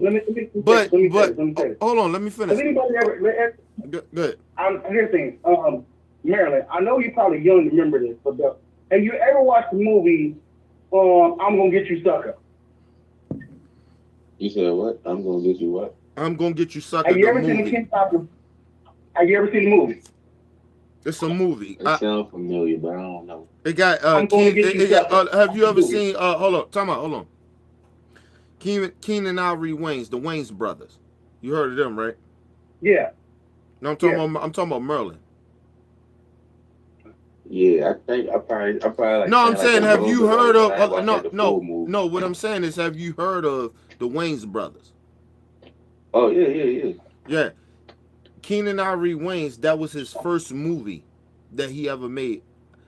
What is it again? Come Get You Sucker or something like that. I'm gonna get you sucker. Look that up and watch that movie. It's a classic. The reason I also say to watch that movie is because and it was hold up, and time out. And that was independent. He paid that out his own money. But go ahead. Own pocket. Yeah, and it's one of the biggest movies in the world. Go ahead. I didn't see the whole. I probably like seen like a little bit, but I ain't see like the whole movie though. Yeah, but you need to watch. Just watch the whole movie. But go ahead. Go ahead. Okay, the reason I bring that movie up is there's one scene where him and Slade, I think that's in his name, him and Slade went to a bar, right? Mm-hmm. And he was explaining to Keenan's character what the difference between having love and getting laid. Mm-hmm. See, he said, what me and your mama had, that was love. That's a woman. Me and mama had, even though, here's the thing, I can still say to this day, I could have settled down with that woman and could have been your daddy. Mm-hmm. And also, he pointed to where, you want to know what getting laid is? Look at that girl right there in the leather pants, right? No, the leather skirt right there. That's getting laid. You don't take that bitch serious. Right. That, you just hit it and quit it. Mm-hmm. The problem is, though, we don't have that no more. The reason I brought that thing up, we need maybe to explain what the difference, because there's a lot of women that I've dated back in the past. I thought it was love, but it was just getting fucked. Oh, yeah. That's me being a man. Yeah. Yeah, I know we know what fucks is. I think when you get old enough, you start to understand what fucks is. Like you fuck a chick.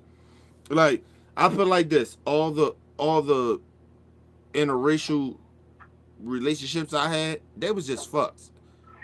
You get what I'm saying? And at the same time, you can kind of sometimes be caught up too.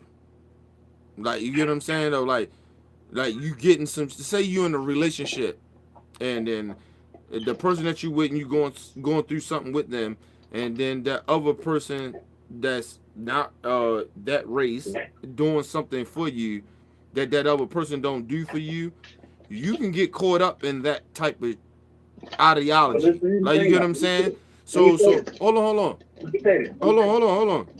So a lot of that happens. Like a lot of black men get caught up in that shit. We think that okay, well, all right, that black woman ain't giving us what we want, and we beefing, and we ain't getting that. She keep beefing, and then we give it the white girl or get with whoever, and then or we going through look, we go through stages, man. I tell people like this: if you're a black man in America, we go through stages.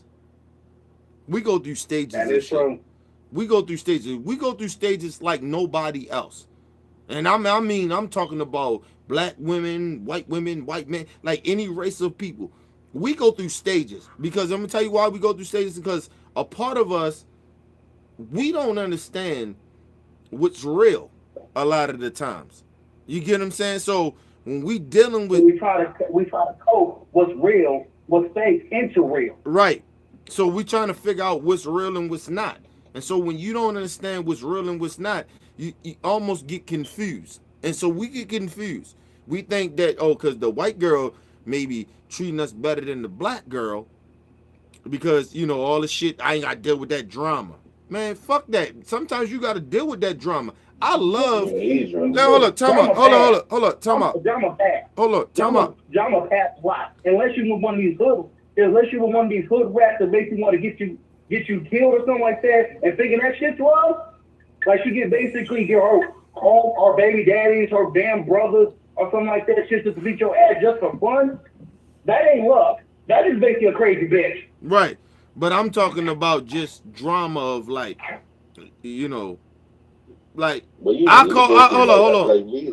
on. Hold on. To go through something. Go ahead. No, go ahead, man. Go ahead. No, I'm just saying, but sometimes you need to go through something so you can be motivated, so you can try harder. Right. No, and I also want to add on that. And hold up. And sometimes who does that better?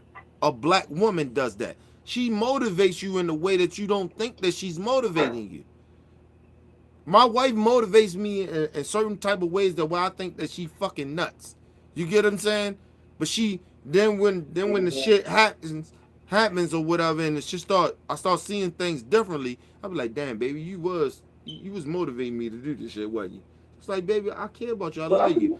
But she gotta be hard on you. She gotta almost treat you to the point that where you ain't shit to a certain extent to get you to understand. Because you know why? Because our personalities, and we've been born with this shit. We've been taught this shit from before we was out the womb, or even when we came out the womb, that we ain't shit. You gotta understand where. No. I slightly disagree. What you mean you totally disagree? What you disagree about? I call it the baby boy syndrome. Dude. And I know Maryland. I know that Maryland. You watch them. Both of y'all have watched the movie Baby Boy. Go ahead. Yeah. What you saying? Yeah, nigga, we know who Baby Boy is. Okay. First thing, a vet was basically hoping that Jody turned into a man. I'm going to get in the man trying to marry this, but at the end of the fucking movie, and she. Your phone breaking up. It's breaking up. He broke up? Bullshit. Your phone was breaking up. No, you're breaking up. Go ahead, Merlin.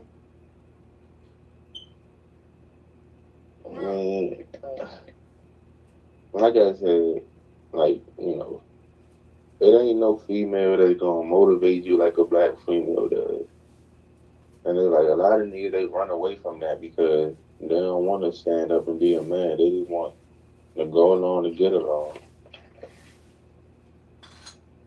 And you know, when they get a white girl, they ain't gotta like, you know, they got a white girl. They ain't gotta do that. They want a foreign girl. They ain't gotta do that. And I don't got sit down and go along.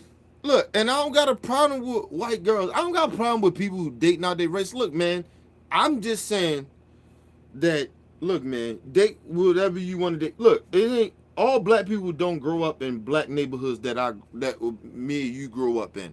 You get what I'm saying? So I'm just figuring like, look, man, do you? But at the same time, you gotta understand, as a black man, it's different for you. I don't give a fuck what neighborhood you grow up in. It doesn't matter. Like, nigga, you get pulled over just like, and the crazy shit about it, the motherfuckers that actually live in those neighborhoods and living a good life, they get pulled over and get discriminated more than a motherfucker like me and you. Believe it or not. You get them? It's real shit. Because I told you, I haven't got pulled over since, like, in almost 10 years. I haven't got pulled over in over 10 fucking years, like, from a cop. I know the last time I got pulled over, nigga, and I was in the wrong, nigga. And no lie to you, I big up to them two white cops. Because they kind of, like, let me go, nigga. And I think and a lot of it was because of the fact I sobered up real quick. Hold on, time out. I sobered up real quick. But at the same motherfucking time, it was because of where I worked, too. So, that helped me. But go ahead. That's when I knew that, nigga, it ain't just necessarily white privilege. It's all about, as a black man, where you work and how motherfuckers look at you. Like, you get what I'm saying? And that changed that whole dynamic of that shit, because that shit was getting ready to go left. But when I told the motherfucker where I worked at, and he seen my shirt and shit like that, and seen my badge and shit, he was like, oh, all right, you good. You know, I mean, not good, but he was like, he almost gave me a break. Like, you get what I'm saying? But anyway, go ahead. No, let me. I wish I could say the same about a lot of other damn people that's in that profession. I'm going like this. Now, I'm saying this. I'm in the security guard profession, but I'm gonna pull over a lot. I want my full uniform, but a badge included. Going up to my site, been pulled over. You breaking up, dude. Hey, hold on. You breaking up. Get your shit right. You breaking up. Let me end this shit on. What? Okay, he hung up. Hey, Marlon. Yeah. Can I just say this? And I don't know if I made it clear or not. Look, man. I prefer my sisters. That's all I'm saying. I love my black women. You know what I'm saying? My black women have that donkey. You get what I'm saying? Like, yo, dude, like, I ain't even gonna lie to you. I'm at work and shit. Is a white girl that got that donkey. You get what I'm saying? But then when I start talking to her, it's not the same. Like, you get what I mean? It's not the same. You know what I'm saying? It's not the same. And I'm married. You know what I'm saying? You know, I just talk to people, like, you get what I'm saying? It's not the same, dude. Like, you know what I'm saying? Like, yo, like, she can have that donkey all she want, but then you start talking to her, you like, oh, okay. All right. All right. You know what I'm saying? And she got a donkey. And look, the white girl got that donkey. Like, because I don't know what the fuck they feeding them with it, whatever they feeding us. You know what I'm saying? But our sisters had already had them donkeys. But, you know, you can tell when shit natural. And I can tell when even white girls, you can tell when they shit is natural too, because you can tell about how they back are. They back got a little certain type of way. It's like a flat shit. You know what I'm saying? But let me say this though. But I know it's going. I know what I'm about to say. It probably might step on toes, but hey, it is what it is. Go ahead. After the ranges of 25 to 30, white girls, they face start cracking up. Yeah, I said it. I see. I don't know. I see. I It's can't. only a few I that can't after say. 30 they still look Are you good. talking about like somebody? Are you talking about in genuine? And like how you saying that? Are you saying that just period? Or are you just saying that some? I'm Or you saying just in most cases, but you got some that past all right? 30 that Put it like this. Give me a percentage. like I said, the majority. I can't even come up with a percentage. You got to. You saying that? You putting it out there? You got to put a percentage on that, dude. Like you know what I mean? So you basically saying about how about all right? I throw out a percentage like about 80. Yeah. About 80% of white women don't age well. Yeah. I can go with that. Yeah. I can go with that. Yeah, they don't age well at all. You know what I'm saying? They don't age well. Even white men, they don't age well either. And you know why they don't age well? I'm gonna tell you real reason why they don't age well. Because racism make you ugly. You're right. That's what I'm saying. I was getting ready to say the same shit. You worrying about other motherfuckers you don't need to worry about, or just stress. Like they don't even know about. They ain't even gotta be racist. It's just about the stress. They don't understand. Stressing about a lot of shit makes you look older. You get what I'm saying? Mm-hmm. You get what I mean? So, like, I had a motherfucker say, like, yo, Kenny, you know, you you talking like you young and shit or something like that. It was something like that. But I was like, dude, like, how old you think I am? Right? So a motherfucker tell me, mind you, he said I'm talking old, right? And then the motherfucker say, well, dude, you look like you talk, you know, you look like you in your 20s. Like, what? Like, nigga, I wish I could go back to my 20s and fix some shit that I did, but, you know what I'm saying? But I ain't gonna be able to do that. I get that all the time. Like, I'm 20. Some people don't still think I'm in high school. Mm-hmm. Yeah. Yeah, yeah, who's that said that shit? Yeah, stress fuck you up. Stress fuck you up. I told motherfuckers like this. As long as my wife happy, nigga, I'm stress free. You get what I'm saying? That's my world. Her and my daughter, as long as my daughter and my wife is good, nigga, I'm stress free. I don't give a fuck about a lot of shit. I don't really care about a lot of shit. Shit make me angry. Y'all see me angry and I be getting all flared up and shit like that. That's just because I'm passionate. You know what I'm saying? And I care about my people. You know what I'm saying? But me being stressed about shit, I ain't never really stressed like that. You get what I'm saying? Sometimes I get tired of talking about certain shit, but or dealing with certain shit. But as far as being stressed, I ain't stressed. I ain't never stressed. Nigga, I still look like I'm in my 20s. I look the same way. The only thing different, I ain't gonna lie to you, I look at myself in the mirror. I ain't gonna lie. I never lie about this shit. My bags is under my eyes is getting a little different. You know what I'm saying? They're getting a little heavy. You know what I'm saying? You know what I mean? But other than that, nigga, I still look the same. If I cut all my beard off, I cut all this shit off, nigga, I look like I'm about motherfucking 22 years old. My beard actually, like, you know, I mean, my goatee and my beard and shit, that shit actually make me look a little older. But other than that, if I cut all this shit off, nigga, I look mad young. I look like I'm in my 20s. You get what I'm saying? But I tell motherfuckers like, yo, just live stress free. What are we stressing about? Like I remember they was showing a picture of Maxine Waters and what's the white supremacist out of Mississippi? I forgot the name. The one who was Breitbart. go to a public hanging. It was Breitbart. Breitbart. You talking about the Breitbart magazine? No, you remember the Mississippi? I think she was like a governor or something like that. She was. Are you talking about Auntie Maxine Waters? You talking about her, right? No, I'm saying they had Maxine Waters with a picture next to the Mississippi. Like, you remember the? First of all, hold up, time out. First of all, nigga, you better call her Auntie Maxine Waters. Show some respect.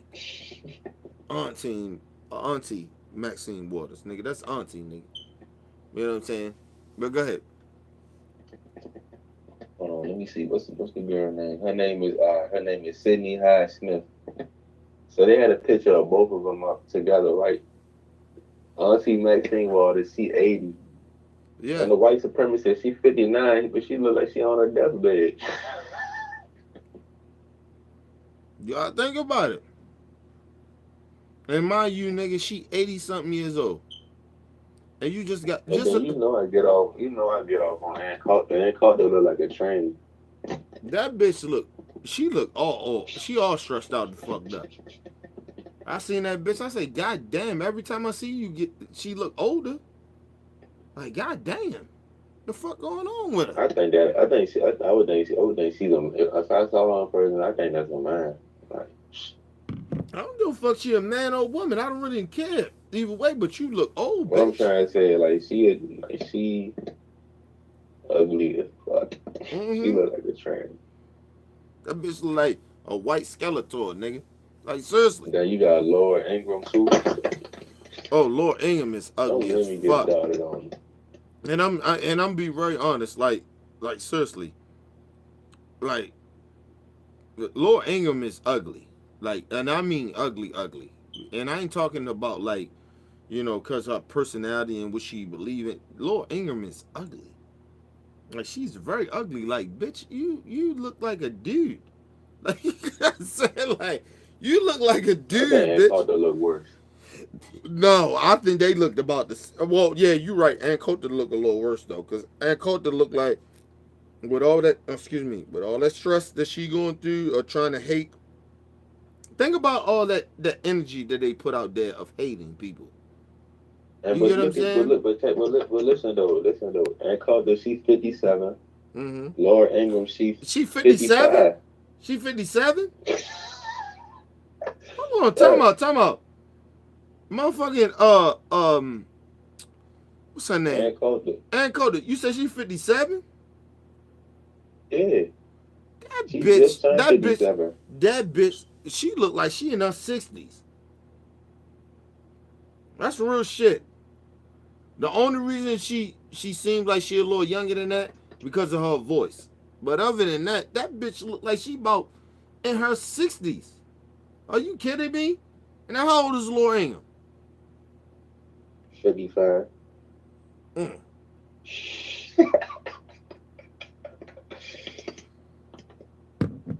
God damn. And you gotta think about it. You gotta think about that shit. You take that makeup off of them bitches. You get what I'm saying? Take the makeup off of them. You know what I'm saying? With or without it, they look the same. No, but just I'm saying, take that. No, she probably look worse if you take. They both will look worse if you take that makeup off of them. They probably look worse without that makeup. They probably look older. They actually probably look older than the age that they are. Get the fuck out of here. That's why I said, man, look. Black don't crack. That's It all ain't I about got. black don't crack, man. It's about, look, man, look, I tell black people all the time, stop stressing about some shit. Only time you stress about some shit is when we have only time black people stress is when we have injustice that's happening to us. That's when we stress. Other than that, stop stressing about shit. Fuck that. That actually kills us when we sitting out here,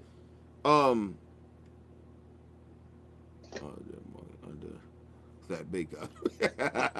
You wild as shit. Who the fuck was that? I'm sorry. I ain't catch that. Hold on. What happened? Somebody said something online. Left for Walking Dead. live stream. Yeah, like I ain't see that. What they say, Maryland? I ain't see that. You said Walking Dead under that makeup. Yeah. Yo, Oh seriously. yeah, what you call it? Kellyanne Conway, she 51. Oh, that- Huckabee Sanders, she 36. That bitch looks 60. And just imagine that bitch take off that makeup that's fucking with her skin. That keep her looking like she in her 50s. You get what I'm saying? Who? Kellyanne Conway. Kellyanne Conway, Oh, that bitch look like she in her 50s. You get what I'm saying? With the makeup on. But just imagine she take it off. That bitch look like she about in her 60s. You take that makeup off. See, ain't no makeup here. I ain't got no makeup on. Ain't no makeup here. You know what I'm saying? And how old you think I look? If honestly though, Merlin, I'm how looking old? at her with makeup. She No, look like a. how old you? Oh Hey, God. I'm gonna ask y'all something. How old Yeah, y'all what? think I look? I know y'all. A lot of y'all do know how I look because y'all subscribers to the channel. But how old I actually really look though? I got the goatee and all that other shit, so that shit make me look a little I'll older. probably say like 29, 28, Right. 30, somewhere between that range. Anybody else? Throw an age range out there. How old y'all think I look? Mid 30. Somebody said mid 30s. Yeah, that's Mac G. Big up to Mac G, and that's a new subscriber, ain't it? Because I ain't seen Mac G on there. Did I have? Oh, I'm tripping. Nah, I remember it was like earlier this year. Cause what you call it, Tommy Lawrence, she was listening to 21 Savage, and he had a bunch of coons talking about some shit cute. No, Mac G said he knew. Jones say about 30. I look 30. Right, that's what I'm saying. I'm glad I look that young. I'm glad I look that young. I'm glad that y'all think I look that young. Huh? You said what? What you I said? said, I remember it was like earlier this year, Tommy Lawrence, he was listening to 21 Savage. And you had a bunch of coons talking about some Tommy Lawrence was cute. And they was trying to smash and all that, you know. And that's all it's about. Just And you plain can't hold person up. talk. And you can't get mad at those niggas. Cause what you think? Oh, we just want to fuck that bitch. That's it. You think that these niggas I really wouldn't. will have a relationship with that racist bitch? Or you want to fuck her? I And think you so. probably half of them niggas just want to fuck her to fuck our brains out, of racism. Like, you get what I mean? Like, serious, real shit. But anyway, like seriously. But nah, to everybody out there that think I'm like 20 something or 30, I'm 30 and some shit like that. I'm 37. 37, man. And I can't wait till I get fucking 40 years old. I want to live my life. I want to live my best life. I want to get 80. I want to be my grandmother age. My grandmother and my grandfather is 80 years What's old. that girl they be hanging out with the alt-right? I forgot how she look, but her lips look. Who you talking Let about? me not get started on it. What she look like? I mean, they all look the same. I can't even. They all look fucked up. I can't even. I be forgetting their name. But I know she only like 25. I forgot. Let me see.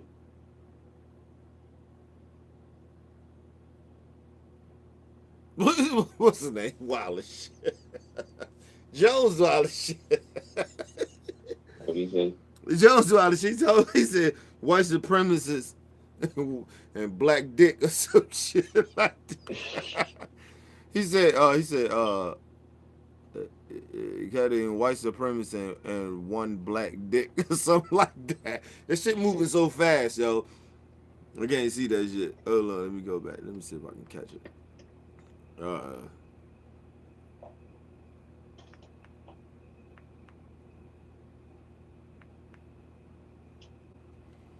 Yeah, he said black dick at a time. This nigga wild as shit. Wild as a motherfucker. Look, I tell people, look, we gotta be very honest with our people. We don't have to, like, okay, can I say this to all my people, right? Even Merlin, we all here, right? How about we just get to a point that where, yo, we don't make excuses for fuckery shit. We don't make excuses for niggas that coon, right? We can do that. When we can do that, ain't nothing that a white supremacist can say to us. Because we already denounced it. We ain't fucking with that. Like, you get what I'm saying? And so when they come at us, nigga, they better come at us with facts. Don't tell us that we crying or we doing reverse racism or no shit like that, nigga. Ain't no racism in us. Like if black people wanted to be racist, we will fuck y'all up. Like seriously, real shit. I keep saying that. They keep acting like, yo, you're doing reverse racism. Like motherfucker, if we did reverse racism, we would beat the fuck out of you white motherfuckers. Think about that shit. Think about it. Think about it, Merlin. They just, you know. Let me ask you something. Like they do. Let me ask you something. It's like when you bully somebody for so long, like you just want to keep on bullying, and keep on bullying them to the point where when they smack the shit out of you, now you trying to point, now you trying to act like a victim. We used to be like that though. Like when I was growing up in the 90s and shit, we used to be like that. Mm-hmm. A white person couldn't say no shit, the shit that they saying now. We would smack the shit out of them or beat the fuck out of them. And nigga, it was very segregated. We understood it. We understood it very well. We couldn't go certain places and them motherfuckers couldn't come in our neighborhood. You get what I'm saying? So it was like what they talking about, that shit been happening. But the problem is they don't understand now is that we got Barack Obama's running around this bitch. Hey, hold on, I ain't trying to cut you off, but look at this lady. Her name is Laura Loma. Laura, a matter of fact, I'm gonna copy and paste it in the chat. She's 25. Just look at how she look. I put her name in the chat. But go ahead. Let's see how she look. Who is she? She part of the alt-right. She got YouTube and she got YouTube. I don't know, but I know she part of the alt-right though. You sent it to me? Yeah, no, it's in the chat. Her name is Laura Loma. No, send it to me. Hold on. Yeah, send it to me. Let me see how she look. All I'm saying is that black people age good. We don't stress and we don't give a fuck about nothing that white people She's do. 25. That's all I gotta say. Let me. We're good. Nigga, I look better than 25-year-olds. I tell people that all the time. I look better than 25-year-olds. She got she got on the Make America Great Again hat. The motherfuckers sit there and they be acting like, hey, Kenny, he's sitting there drinking that beer. Nigga, I've been drinking beer since I was fucking like 15, 16 years old. You get what I'm saying? And I'm still good. Mm-hmm. Like, I'm still good. Nigga, and I still look younger than them old motherfuckers. I got may have old mentalities and shit like that, because my grandmother is 80 years old, nigga, so she taught me some fucking respect for people. That's all. So if my shit come off old, nigga, that's cause my grandmother 80, nigga. Live her age and then you can tell me about something. Like, I would never disrespect my grandmother, nigga. I come from a culture where you don't disrespect your elders. So all you young niggas talking about, what's the nigga talking about, nigga Jay Quan or whatever the fuck his name is talking about, I'm the king of R&B. What? Nigga, you should get... I just sent you a picture when she was with Richard Spencer and when she was with, she had on the Make America. I just sent it. Yeah, I'm going to look at it right now. Hold on. But how I feel about that is, I feel like it ain't no king of R&B, but I feel like, we doing music, sports, or whatever you doing in life, you supposed to feel like you the best. You ain't supposed to say, he better than me, he better than me. Now who's this bitch?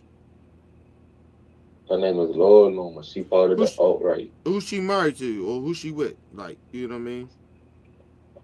I don't know. I don't think she with no one. You see how she look?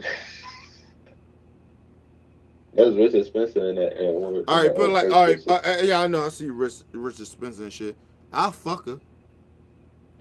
I put my dick in. No, hold on. I put my dick in her. Time out. I put my dick in her mouth. But me fucking with her. I put my dick in her mouth. I let that bitch. She gonna say you raped her. Hell no. No, I understand that. I'm just saying. We talking about what I'm saying. Like, I put my dick in her mouth and that'd be it. Like, but I wouldn't fuck with her. First of all, that bitch is way too pale.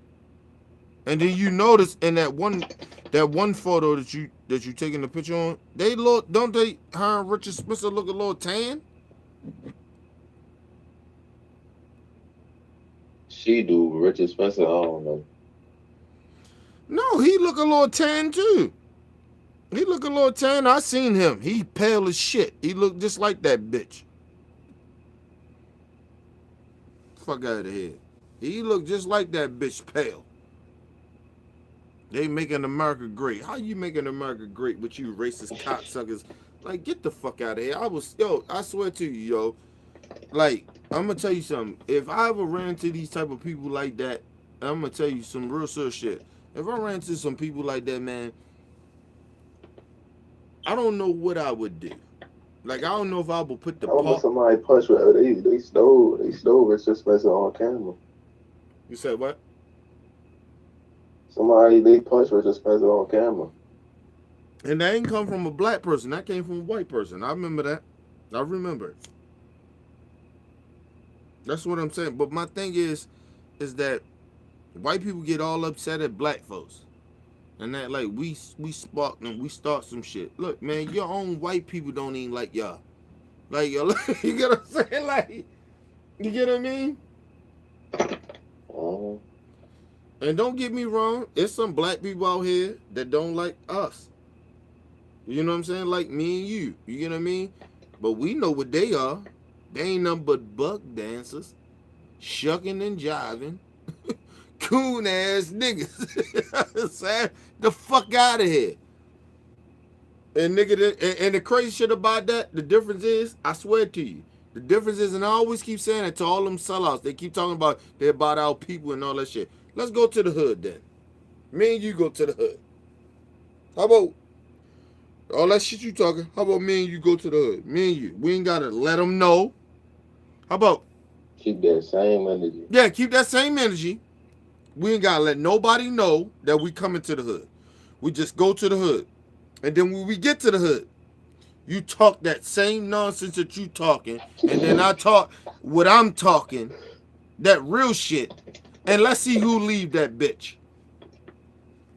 You get what I'm saying? Brandon Taylor, he was trying to talk about Snoop and T.I., but let's keep it 100. Who do you think better off in the hood, Snoop and T.I. or Brandon Taylor? First of all, did Brandon Tatum think that he could be in the hood? That's what he said? He claimed he from the hood. That's what he said. Okay. He from the hood, but then he went to college and became a coon. He one of them type. First of all, I need to know what hood he's from. Yeah, me too. You get what I mean? I need to know exactly what hood this dude is actually from. Because I need to go in that hood. Because I go in that hood before he go back to it. You get what I mean? Like real shit. Like I'm You say you need to go in there. Why you laughing? Y'all dead serious. Hey, man. I'm dead serious. I would go back into his hood like before he do. I'll go back into his hood, see how hood he is. Like seriously. Like his nigga, like on some real shit. Like, like look, I wouldn't tell niggas like this. I wouldn't tell niggas like, yo, if you go in my hood, everybody in my hood gonna know who I am.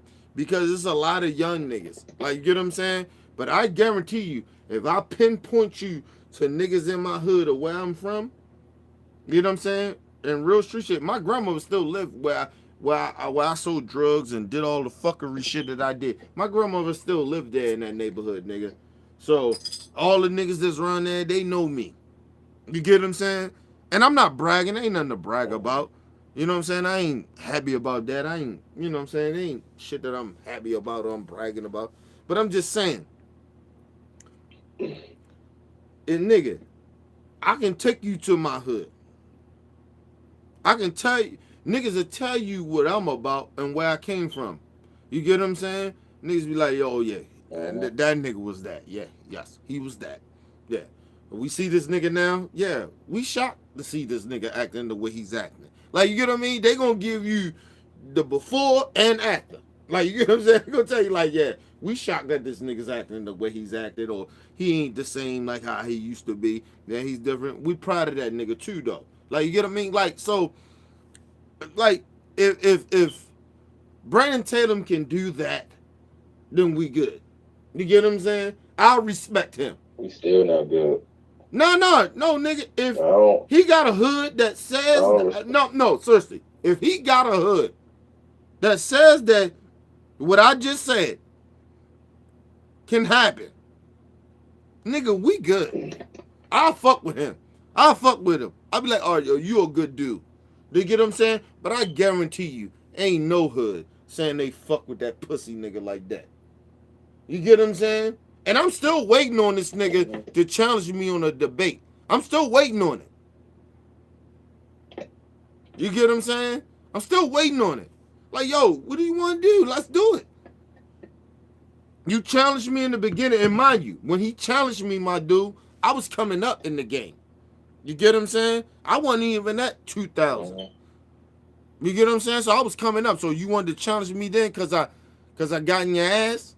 And I spoke that real shit. You know what I mean? And I want to say this to everybody. I appreciate everybody that come and support me in this shit. You get what I'm saying? Because a lot of times... I remember that video because, you know, you got a lot of people that support him and like, you know... Oh, no, nigga, I got more bad views of talking how I said to him, more bad views, more bad likes. I say that, bad likes.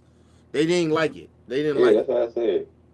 That's why I said, like, you know, when you go at one of these black conservatives, because I don't even call them conservatives, I call them conservatives. You go at them, you know, they got their whole family, they'll watch that. Just like your video, just good. Right. And just like I said, you got to think about it. I don't kiss nobody ass. And I tell motherfuckers all the time, motherfuckers like, oh, why you ain't back over the opinion about fat shit? Nigga, I ain't back over that. It's because of fact, it wasn't because of what I said. It was mainly because of the music. You get what I'm saying? I think it was because of what you said. No. I'm telling you what it was. Because I know for a fact what it was. It was about the music I was playing. I kept playing. No, because I would put, let's put it like this. Because I see a lot of YouTubers. Like, I don't know. Yeah, but no. So I don't think you understand that though too either. They are they talking to YouTube and shit. I don't do none of that. They talking to YouTube so they can be cleared on copyrights for that shit. I don't do that. And that's why I got suspended. Like, you get what I'm saying? I don't do none of that shit. But if you was buck dancing and you ain't gonna get suspended, because I mean, like I said, if you no. If these dudes was black community, you calling out white supremacy, like I see a pattern go on and on. I know. Look, my dude. I understand what you're saying, but I'm telling you what happened. I'm telling you exactly what happened. I seen it. Look, they suspended me because simple fact. Number one, somebody kind of, you know, reported it. Yeah, reported it, right? They reported it, but hold on, time out. They reported it, but they like, what you? Am I talking hate speech or whatever? They couldn't do that, right? So what's the next thing that they can do, right? Copyrights, talking about music that I'm playing. I'm telling you, I got the emails of saying the reason that he's suspending my shit. It wasn't because of what I said. It was because of the music. That's all it was about. So they couldn't find out. They couldn't say, oh, well, he's speaking. He's talking hate speech. They can call up all. I tell them motherfuckers all the time, go ahead and call up. You can call up all the fuck you want to call up. You can call up and say, well, he's talking about hating white people. Whenever the fuck you ever know that I ever said that I hate white people? That has never happened. So you can never ever say that I said that. Have I said anything against the? Have I said things against the gays? Yes. But do I ever say I hate gays or do I want to kill somebody or some shit like that? I know. First of all, fuck their morals. I have my morals. So a certain shit that I will say and I won't say. Like, you get what I mean? So it ain't about them. I already been on my shit, right? But this music shit, that's why I got suspended. It ain't had nothing to do with the fuck I said. I got the emails of knowing why the fuck they suspended me. It wasn't about what I was I saying. think it was, hold on. Let me put it like this. I think the music probably might have had to do something with it, but I mean, if you was just No. dancing and you Time just out. did a little music, No. they would have Oh. been cool with it. Time out. They used the music to suspend me. Let's put it like that. They didn't like what I was saying, and there was nothing that I was saying that went against the policies, so they used the music. So they had to use. You get what I'm saying now? That's what they did. That's all that happened. That's why I was trying to get you to understand. It wasn't. Look, I say whatever the fuck I want to say. I haven't said What I'm nothing. trying to say, part of it was because you were saying what you were saying. That's all. Like, Oh let's no, not no, run no, away no! I'm from not that. denying. No, I don't want you to think I'm denying that. But I'm just saying the reason Yeah. that they did what they did was because of the music. They found a way to try to silence me. You get what I mean? So they don't get to silence me. That's why I have my new channel, and it is what it is. And okay, you motherfuckers want to silence me because over some music? Okay, I won't play no music then. You get what I mean? Oh shit! I supposed to be going in this third verse. All right, we over the three minutes. Damn. I mean, we over the 3 hour shit. You come back in, Merlin? For this. I'm gonna call it a night. Oh, now you want to call it a night and shit. Oh, now when I'm up, nigga, it's 1 o'clock. Get the fuck out of here. You got work tomorrow, nigga? Nah, you come back in. Fuck that. I'm putting this out there. You come back in with me. I come back. I do it for like 30 minutes or an hour. You on some bullshit, nigga. Get the fuck out of here. We've been up 3, 4 in the morning. All of a sudden, that you don't want to do it. Anyway, look, listen, people. Got to get out of here, man. Past that 3 hour mark. You know what I mean? It's your boy Kenny, man. Peace and love to the world.